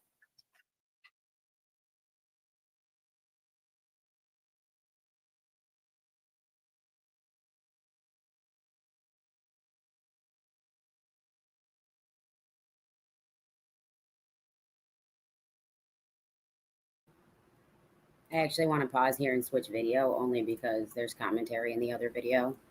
And I think that one was going to play straight through.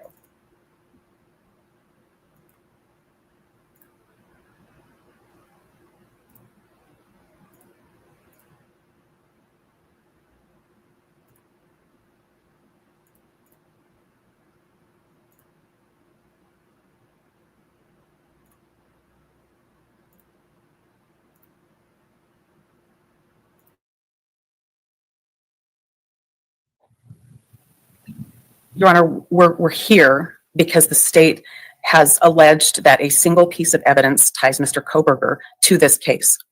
They've alleged that there's a knife sheath that has DNA that they allege matches Bryan Kohberger. He's now been incarcerated for 2 years, facing capital murder. The real story is exculpatory to Mr. Exactly. This is absolutely correct. None of the other DNA samples would have actually taken Bryan out of the running, right? So even if they did identify the other DNA and determine somehow or find some way to make it seem like they were involved, that doesn't exculpate Bryan, right? It inculpates someone else. But what you can then at least do with that base there is try to convince the jury, like she already started to do, if you remember back in 2023. She would have tried to convince the jury that that knife sheath was either carried in and left behind by the real perp, or it was intentionally left behind when it was planted there to frame Bryan. Now, mind you, Bryan said he was there. Bryan said he was a part of all of this. So my question isn't any of that stuff. It's not whether or not he's guilty or innocent. It's whether or not he was trying to manipulate the things that the police got wrong, knowing that they were him, but the police couldn't prove it and make it look like there was someone else. Or was there simply just someone else and he's using the things that he knows about the other person to form an alternate perpetrator defense without rolling on his co-conspirator?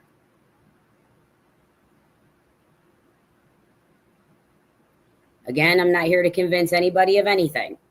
I'm just here to convince people that there are a lot of unanswered questions, and either it was Bryan or maybe there was someone else. And we should probably all at least think about that. Kohberger. He was not stationary around that house. He was never at that house. He did go to Moscow. He did drive around, but he wasn't over there. And the phone records absolutely show that. There's a reason why there's so much secrecy. That's because there's a violation of privacy rights. That's why there's so much secrecy.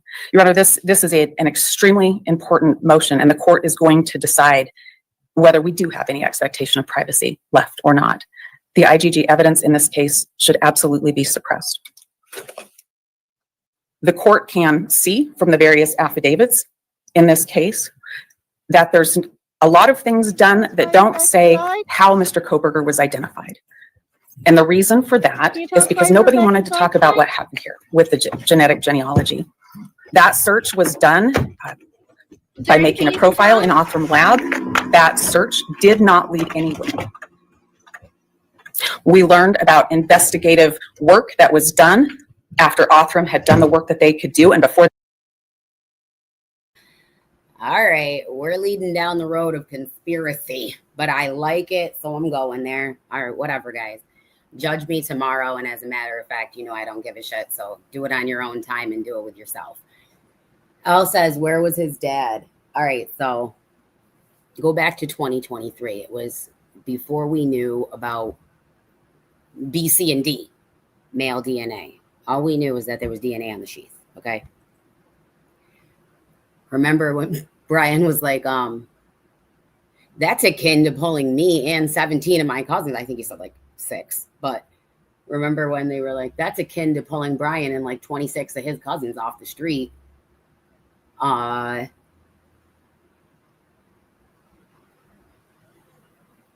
Is it? Because now we have males B, C, and D. And then remember they were like, yeah, because Ann Taylor said it. She was like, yeah, because they found these 4 brothers and they called and the brothers' last names were not Kohberger. Well, you and your cousins don't always share the same last name. So where the hell were his cousins? Did he have cousins? Where the hell were they? Okay? Because clearly the male DNA in the house is also unknown, which sounds to me like similar to how these kids didn't know Bryan. Maybe they didn't know the other person either.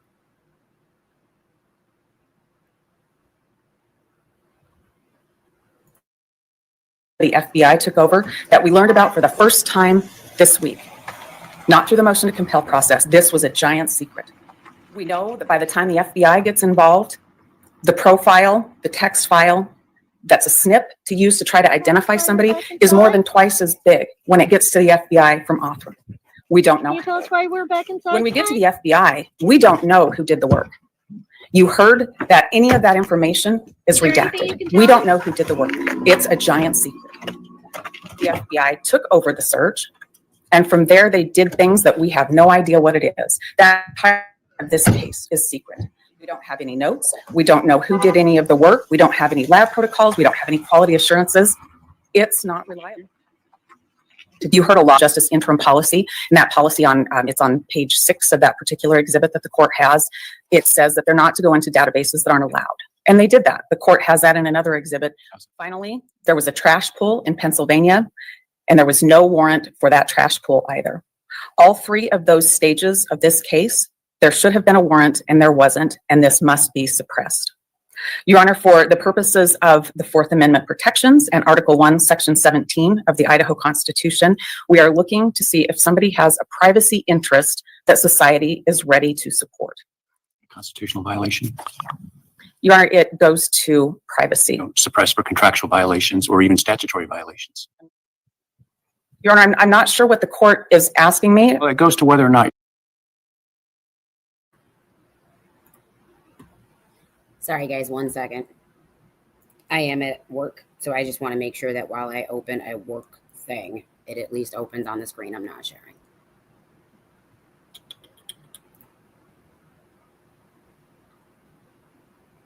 Oh, perfect. Not my job. Excellent. Love when it's not my job.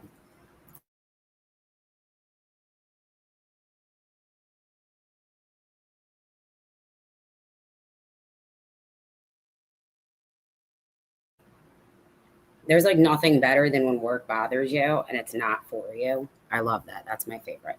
All right, here we go, guys. Your client has standing to complain about the searches of the databases because, as the state has posited, that wasn't his DNA that was searched. At best, it was his ancestors. Your Honor, in this case, there were a lot of search warrants. I'm going to draw the court's attention to those beginning on December 23rd. That day is important because it was just a few days prior to that for the first time ever, Bryan Kohberger's name came up in the course of this investigation. Your Honor wouldn't know that by reading the affidavits for probable cause. Nobody would know that. That's because that information is omitted from the affidavit. That information is something that you heard about this morning in testimony, that but for the FBI's work going into databases they shouldn't have been going into, violating their own policy, keeping no records, and doing this all behind the scenes in secret. That's the only way a name was produced. I just want to say, I don't disagree, okay, that he was within 300 feet of the house. I do disagree that that means that he is just standing there in the woods or even not at someone else's house. That was a pretty, like, compact area. So I don't know. For all you know, he's looking in someone else's windows at that time. But the point is just that I think that's what Mr. Garrett was trying to say, is that if this were a single property like the Murdaugh residence, where the neighbors are actually so far away that this has to be where you're at, well, then that means you could be pretty much anywhere. They're just assuming that you were in there until they get that DNA. Now, that does look like you were maybe the person in the house. Unfortunately, his phone wasn't on that night, so that doesn't even matter. So it's like Jeff Nye said, it's a circular argument, but it is an argument nonetheless, and one that a jury might listen to, one that might hang a jury, one that might end up in a mistrial, things like that. So it's a story. Prior to that time, the lead detective in the case had not heard the name Bryan Kohberger. He had not crossed their radar. Is there anything That's nowhere in the affidavit, and that's important because that's intentionally withheld from the affidavit because of the work the FBI did, because the FBI went behind the scenes and did things that they shouldn't have been doing, because they searched databases that they shouldn't have been doing. We don't know what else they did wrong because everything else is a secret. We don't know what else they did wrong because there's no record kept. There's no process kept. We can't rebuild the process that they did to identify Mr. Kohberger. We can't do any of that because they kept no records, produced no records, and did this all behind closed doors, and it was withheld from the magistrate.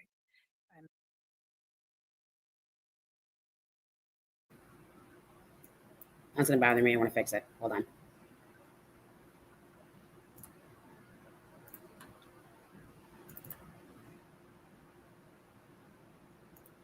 In Pennsylvania, and it was just a few days prior to that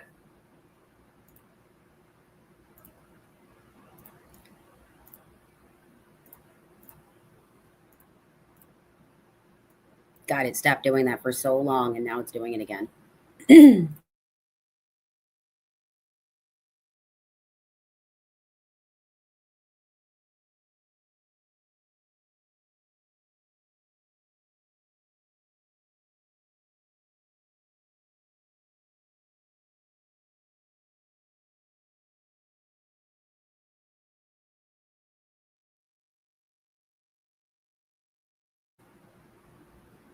All right, sometimes when I hit the share audio button, it doesn't work. So if you guys don't have audio, let me know.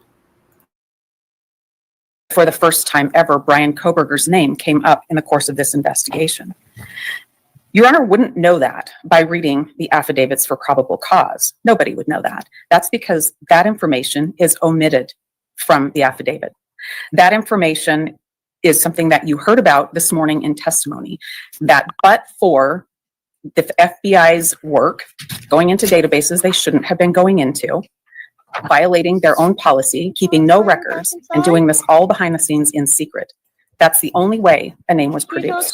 Prior to that time, the lead detective in the case had not heard the name Bryan Kohberger. He had not crossed their radar. Is there anything That's nowhere in the affidavit, and that's important because that's intentionally withheld from the affidavit because of the work the FBI did, because the FBI went behind the scenes and did things that they shouldn't have been doing, because they searched databases that they shouldn't have been doing. We don't know what else they did wrong because everything else is a secret. We don't know what else they did wrong because there's no record kept. There's no process kept. We can't rebuild the process that they. Okay. She doesn't know what else they did wrong because everything else is a secret. I just want to pause it there so that we can talk about that for 1 second. That's going to come back up again. So the fact that they went digging in databases that they weren't supposed to, that's not a secret anymore. But there are still secrets. The secrets are how that sample size got so much bigger, somewhere between Othram and the FBI, based off some lab that she has no idea who did the work. It could have been the FBI, but she doesn't even know that. So there's that. So the secret, the Krabby Patty secret formula is not going in the back door in the databases. The Krabby Patty secret formula is still a secret. We don't know. Did to identify Mr. Kohberger. We can't do any of that because they kept no records, produced no records, and did this all behind closed doors, and it was withheld from the magistrate. Your Honor, the purpose we're here for today is to offer you a preliminary showing of why we should have a Franks hearing. To do that, we will show you that in this circumstance, the affidavits that supported search warrants in this case had false information in them that was intentionally placed there. There was intentional omissions of information that are material and exculpatory to Mr. Kohberger, and without the false statements and with the added information. This is another part of why I think Bethany Funk was in fact an issue still at this point. Without the false statements and with the added information, the information that they omitted, which is Bethany, which is the firecracker, the sparkler. Had they not made that a thud that you heard at 4:17 a.m. in the probable cause affidavit, would you have heard Bethany say that she heard a firecracker and then watched that footage and thought that that was what you heard? Would you have just walked away from it and said, well, that must be what I heard right there? Did they put that in your mind that you heard Xana fall?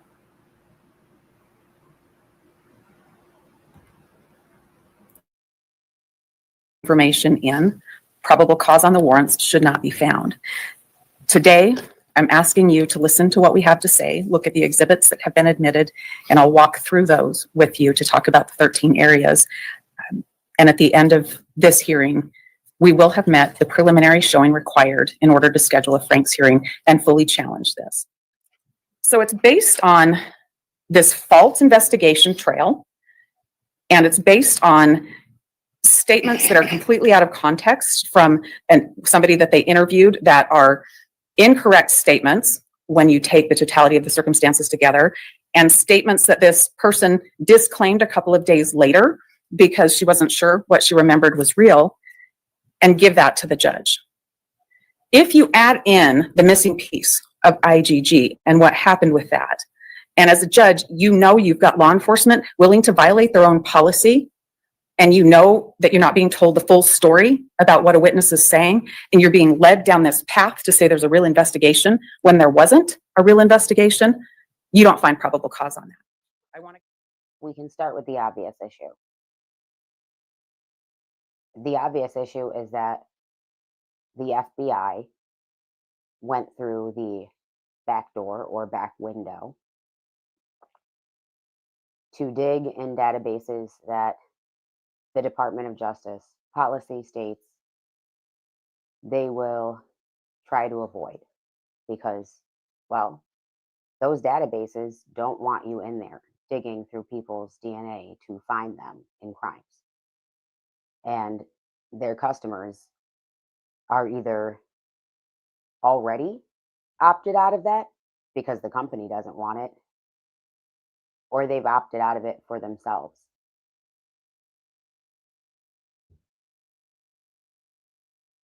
Okay.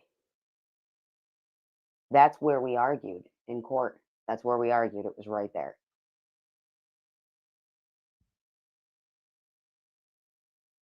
But I think the bigger problem for me is that she and Taylor is stating that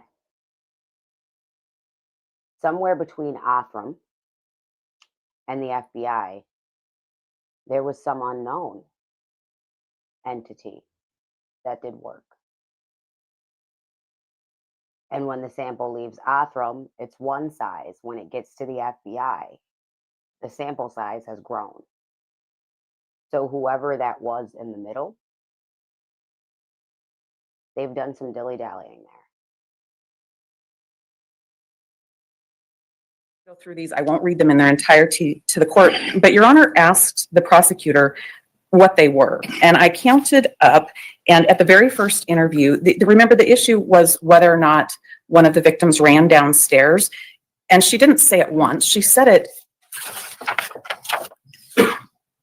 4 times in a row in the very first interview. And that just didn't happen. It just couldn't have happened. And that was not told. In fact, that statement was brushed over and withheld from the magistrate.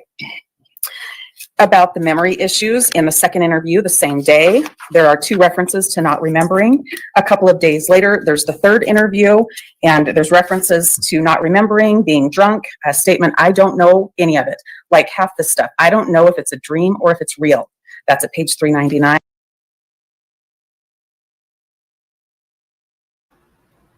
Okay, FOIA request, people. Pay attention, because I don't think anyone got the second interview from the 13th. She said that Dylan repeated this on the 13th, and this is when she said that she was having memory issues. And so far, I have not seen that video anywhere. So there was a second interview on the 13th, and I want to know if anyone has that footage.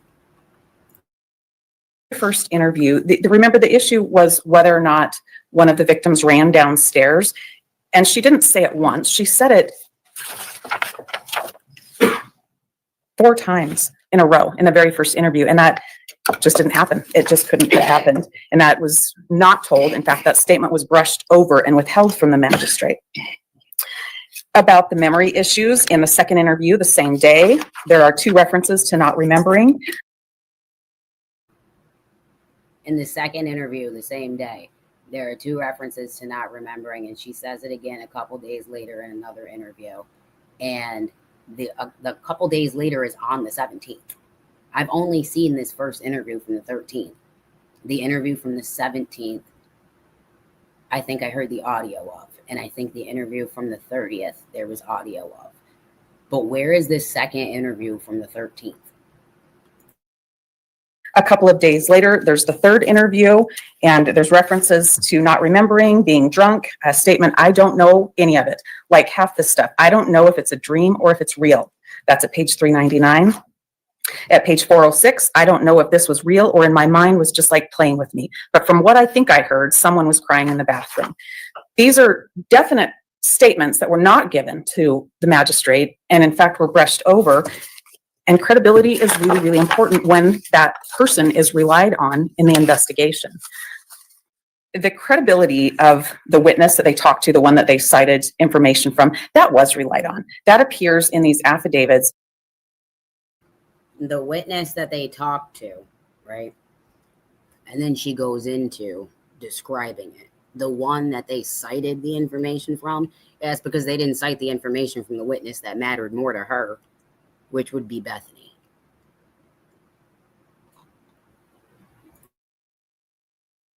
And it's relied on after Mr. Kohberger's identified to say, well, he has bushy eyebrows, so this person has to be right. It's relied on when the police officers put into the affidavit the footprint that I didn't talk about on my first one. We gave the court the photographs of it. I'm happy to give the court these. That's a misleading statement to the court or to the magistrate that was asked for probable cause. This footprint is at the very edge of the door. It's a single footprint, and it's not repeated throughout the house. So to act like that. And then it's obviously in evidence, right? If we have pictures of this particular footprint, somebody please tell me, because I feel like they're releasing all kinds of shit, but I have not seen this footprint. That bolsters this witness important, especially in context of the misstatements of the witness. This probable cause affidavit talks about an interview they had where the person that was interviewed said that she heard things and saw things within her house. But what is written in the probable cause affidavit is seriously lacking in detail. It's wrong and it's false in many places. The way the affidavit reads, it says this person stated she went to sleep on the second floor. She was awoken at 4 by what she stated sounded like one of the victims playing with the dog. And I want to state how she said that. She said she looked at her phone. So she should know that it's 4 o'clock because her phone is what's telling her that. At 3:59, Xana's DoorDash was delivered. That is Xana in the kitchen. She doesn't know about Xana's DoorDash though, so it doesn't make any sense to her that that's Xana in the kitchen. But now that we know that, that makes sense. It's Xana who was running up and down the stairs. It's Xana who was found on the floor. It's just not making sense to Dylan.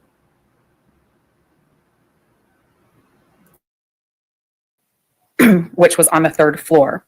A short time later, she thought she heard one of the victims say something. That caveat she thought she heard is a problem. That's not at all what was said.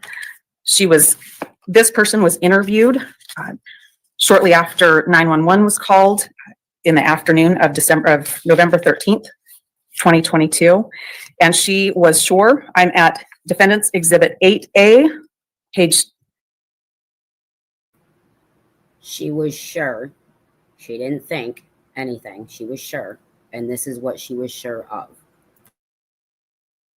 281, lines 4 through 10, when this witness was sure that she heard this particular victim go up the stairs, and then come running back down the stairs. That is not what's contained in this affidavit at all. That is repeated. She heard 3 sets of foot traffic on the stairs. So she thought this person went down the stairs, up the stairs, and then came back down the stairs. This person went up the stairs, came down the stairs, and was chased down the stairs. And that's how wrong she actually is. And regardless, right? Because Ann Taylor can use that. She just has to say it wasn't her client. That's how wrong Dylan actually is. She didn't hear someone come down the stairs and then go up and then come back down. She heard multiple sets of footsteps the second time. And we all know that in this room. She heard Xana go up the stairs and then be chased down the stairs. So everyone in this room knows that that right there alone is just, it's wrong. It's wrong. During this same interview, a couple of different times at page 287, it's also repeated in a subsequent interview that same day. This is Defendant's Exhibit 8B. No, this is true. Her story is pretty consistent. It's just that her trying to fill in the details for herself instead of just saying, I don't know, that works for the defense because she didn't know. And the details that she tried to fill in, she literally got like every one of them wrong. Down to like the mini vacuum. She just got everything that she tried to guess incorrect. So it would have been better to just admit that she didn't know. Then her story would have seemed a little more credulous. But that's why Ann Taylor's ripping her apart, is because she tried to fill in blanks she didn't know, and it makes her look like her credibility is shot.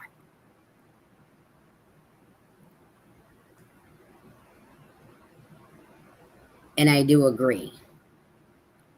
She did think that that was Kaylee, right? But she also thought that Kaylee was in her room. And it looks like nothing went on in Kaylee's room. And I don't mean to laugh at that. That's Xana being chased down the stairs. And That's Xana saying there's someone here. But Dylan trying to figure all this out for herself put her own self in a really bad predicament. In the future, she needs to just, like, and I know it won't likely be in a crime situation, but even when it comes to work and school, Dylan needs to just admit when she doesn't know, because not that this is not it. This did bad. This was terrible for her. At page 313 and again at 320.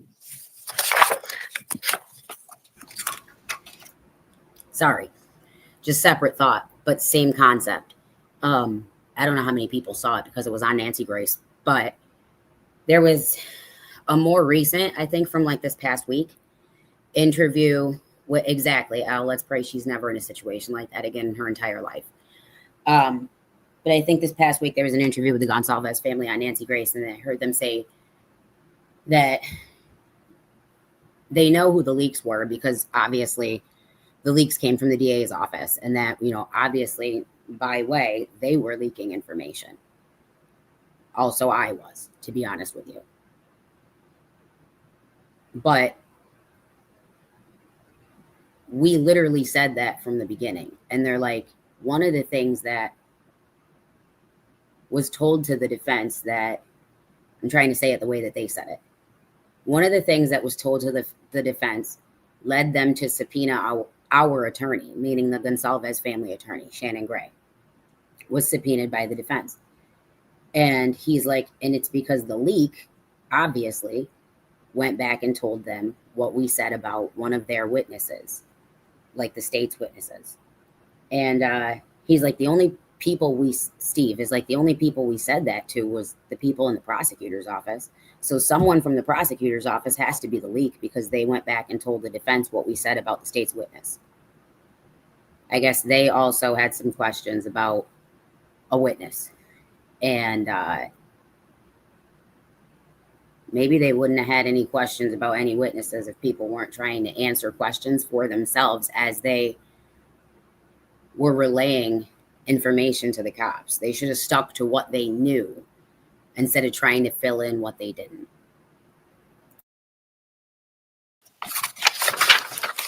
I've got one more of these where this is repeated.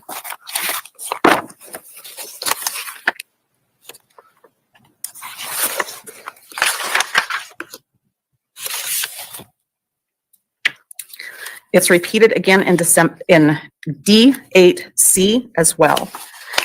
That is important because that's misleading to the judge. That waters down what was said, and that matters in the probable cause affidavit, because the officers, when they wrote this, knew that wasn't the case. They knew this particular person that DM said was upright and running down the stairs, but that's not what happened. That person was killed in the bed and never left the bed. And so the officers water that down because they know that fact is wrong, but they don't tell the magistrate that. They also don't tell the magistrate that this witness has claimed memory problems, that this witness has claimed that she's not sure what she heard or saw was real, or whether it was at a dream, and that is contained in defendant's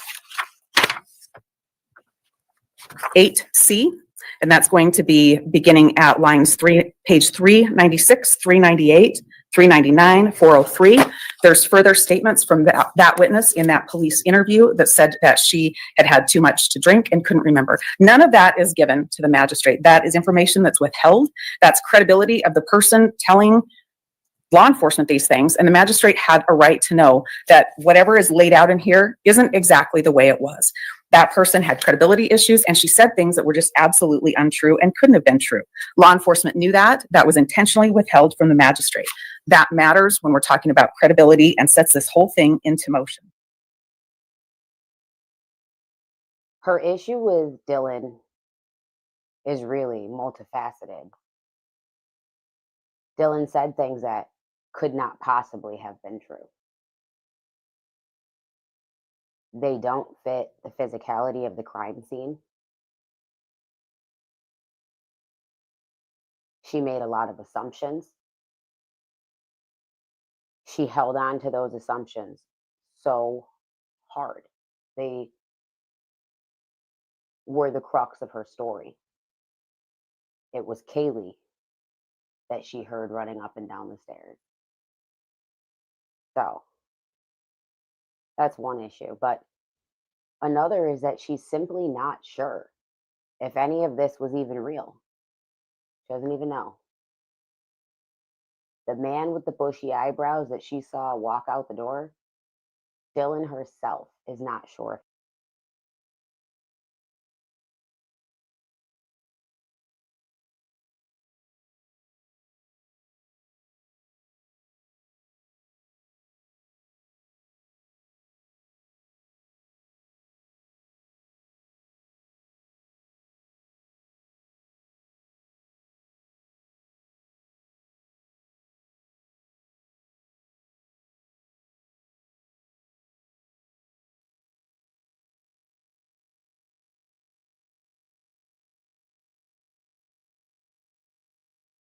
And that works so nicely for the defense. How that can be explained away? Well, there were a lot of rumors, but we don't know. And Bryan said he was guilty, so that's pretty amazing. Incredible.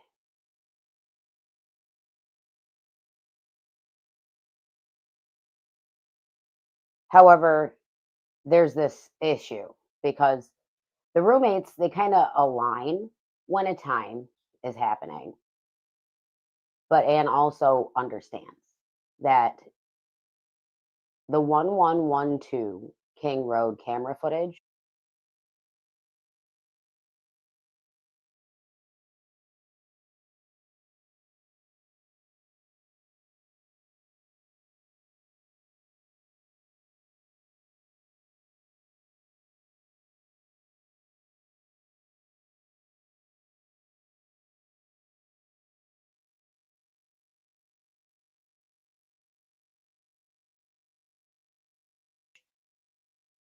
what they're hearing there, the dog barking, the whimpers, the voices, the thud, whatever is happening there,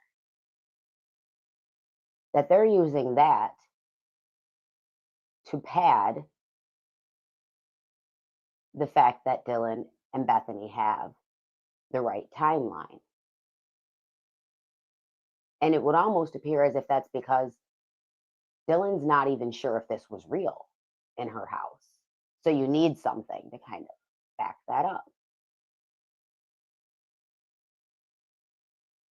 But is that a thud at 4:17 a.m. or is that the firework that Bethany said she heard?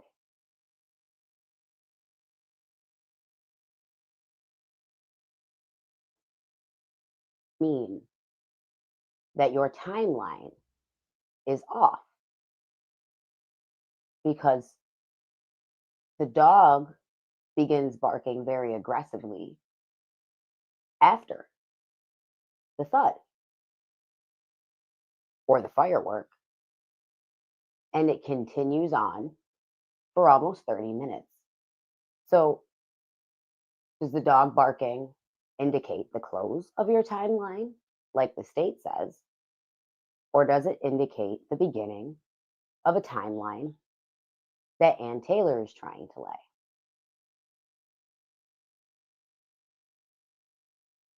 And then there's a set,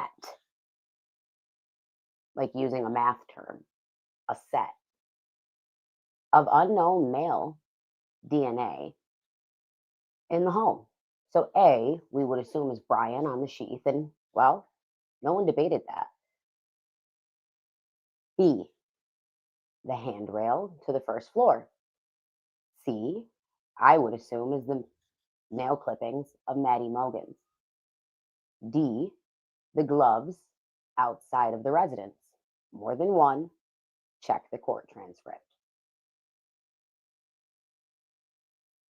But there's no DNA in Bryan's car or his apartment that he went to immediately after the crimes, or his office that was located near his apartment, or his family home across the country where he took many items from his apartment when he went home.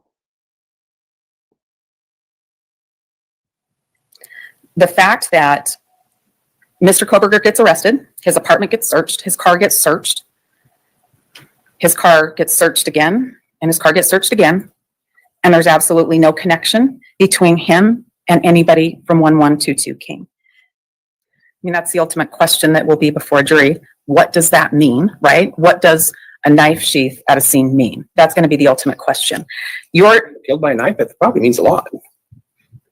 It might mean a lot. Probable cause is not a proof beyond a reasonable doubt standard. It's probable cause to think that this person might have done it.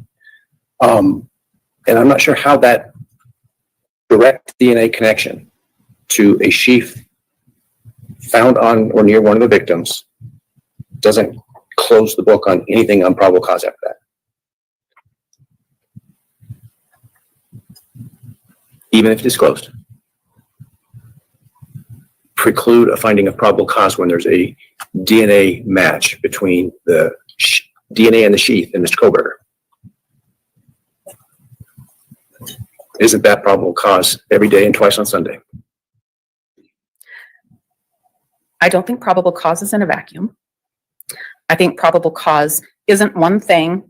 I hope it's not one thing. I hope there has to be a little bit more than one thing, especially when you've got another thing that's the same as the one thing. Well, I said I wouldn't do it, so I'm going to do it anyway, because you brought up blood DNA of an unknown individual that was found, I think, on the handrail. Yes. Doesn't that necessarily not exclude Mr. Kohberger? What it may do is suggest there might be a potential other person in addition involved if you assume that that blood was related to the victims and not some earlier event in the house. If what the court is saying is exactly why the magistrate needed to know that. Is there another explanation here? I've got this sheath, but there are all these other things that if I know about them matter. What's the other explanation? What's going on with this investigation? What's happening here? That's exactly the point, Your Honor. What other explanation is there? The magistrate wasn't given a chance to ask that. She wasn't given a chance to ask that when she wasn't told about unknown male B, blood on the handrail. She wasn't given a chance to ask about that when she wasn't told about unknown male D, blood on a glove right outside the residence. She wasn't given a chance to ask any of those questions. She didn't know that Bryan's car, and the court's question, good question, what does that mean? Could it mean there's one person? The answer to that is, or it could mean it's not Bryan because his car's got nothing in it and there were only 13 minutes to do this.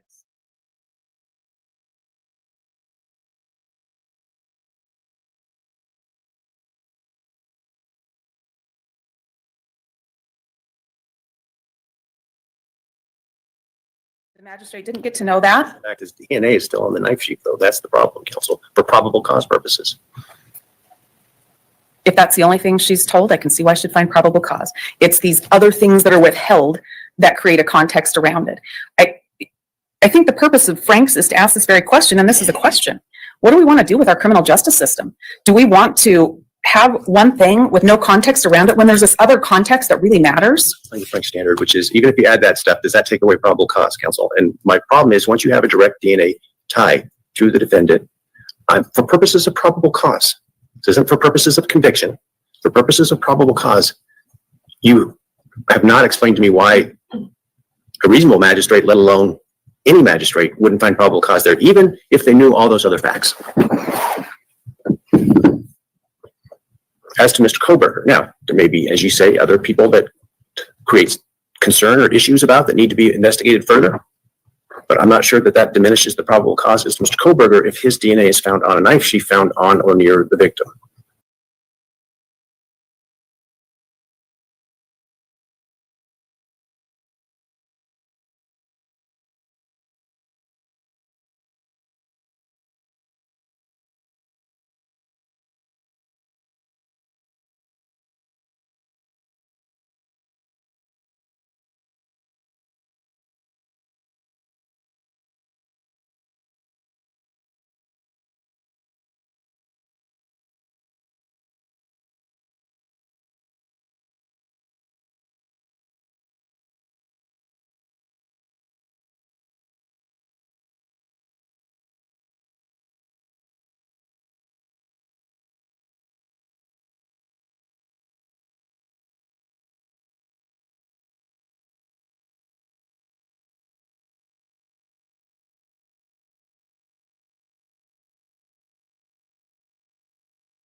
who was stabbed with said alleged knife that would have been in said alleged sheath. There are other things in the affidavit or affidavits at that point that could explain that, including the wearing clothing and covering gloves and all that could be put into a bag real quick on the way out that was in one of the affidavits. And her main point, to wrap this all up, is genuinely, get this, two things. One, I indicated to the state that I knew what was going on with Bethany Funk, that I knew she had given statements that would lie outside of what they were accusing my client of. A firecracker, a sparkler. Dylan is now saying that she thinks he was carrying a gun. You go in and arrest my client, and you confiscate his Glock 22. You want to bring in statements that he made when he was arrested, and one of them was that he had the Glock 22 near his bedside.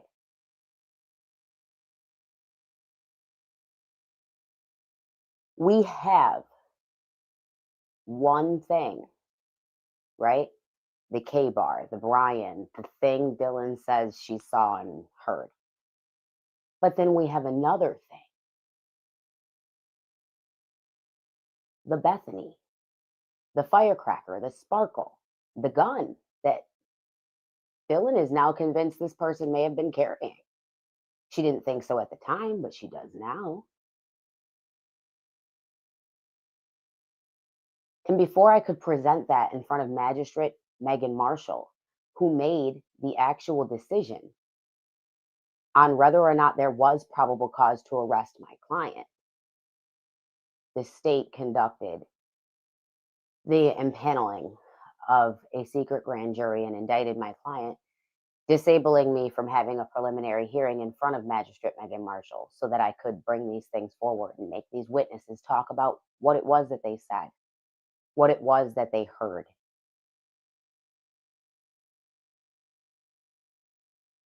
And that's all, without mentioning the things that couldn't be tied back to Bryan Kohberger.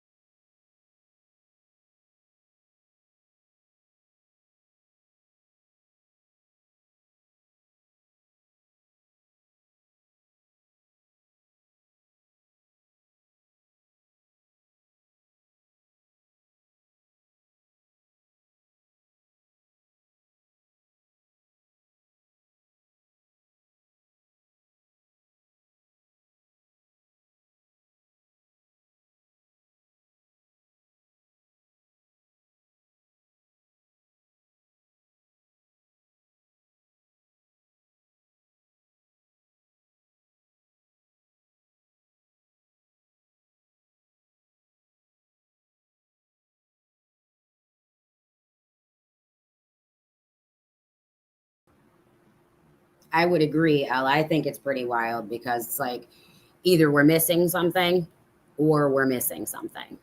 Reason why. Boondog, everything wasn't tied back to Bryan Kohberger. They literally said Papa Roger wasn't Bryan Kohberger. None of the people on the internet was Bryan Kohberger. The man in the woods, they can't prove that that was Bryan Kohberger. He's not the stalker. He didn't follow these kids on Instagram. He doesn't fit any of the things. The guy at the Winco wasn't Bryan. He doesn't fit any of the other things. And the full of the 5 episodes actually discusses like 27 different things that were not Bryan versus the like 6 that absolutely were. So I do think it's wild. I think you're right, Elle.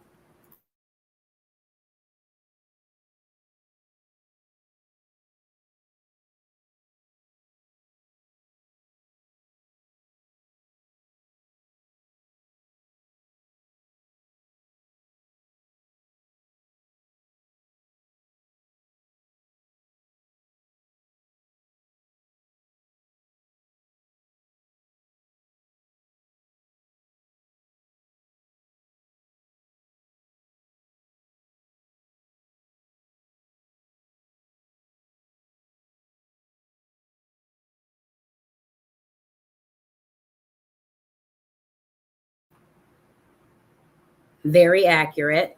The 6 are what forced his confession. The 27 are what he was trying as a form of the basis for the alternate perpetrator theory. And the point here is not to say that Bryan's not guilty. You seem a little argumentative. And the point here is actually to question, did he have a co-conspirator? And he's using facts that he knows regarding his co-conspirator to form the alternate perpetrator theory without rolling on his co-conspirator? Or are these all things that actually were related to him and the inept law enforcement officials could not figure it out? So he's using the things that he did against law enforcement to form an alternate perpetrator theory. That's my actual question. So if you're arguing with other people in the comments, that's fine. But please don't be argumentative with me, because I'm actually not trying to prove what I think you're arguing about.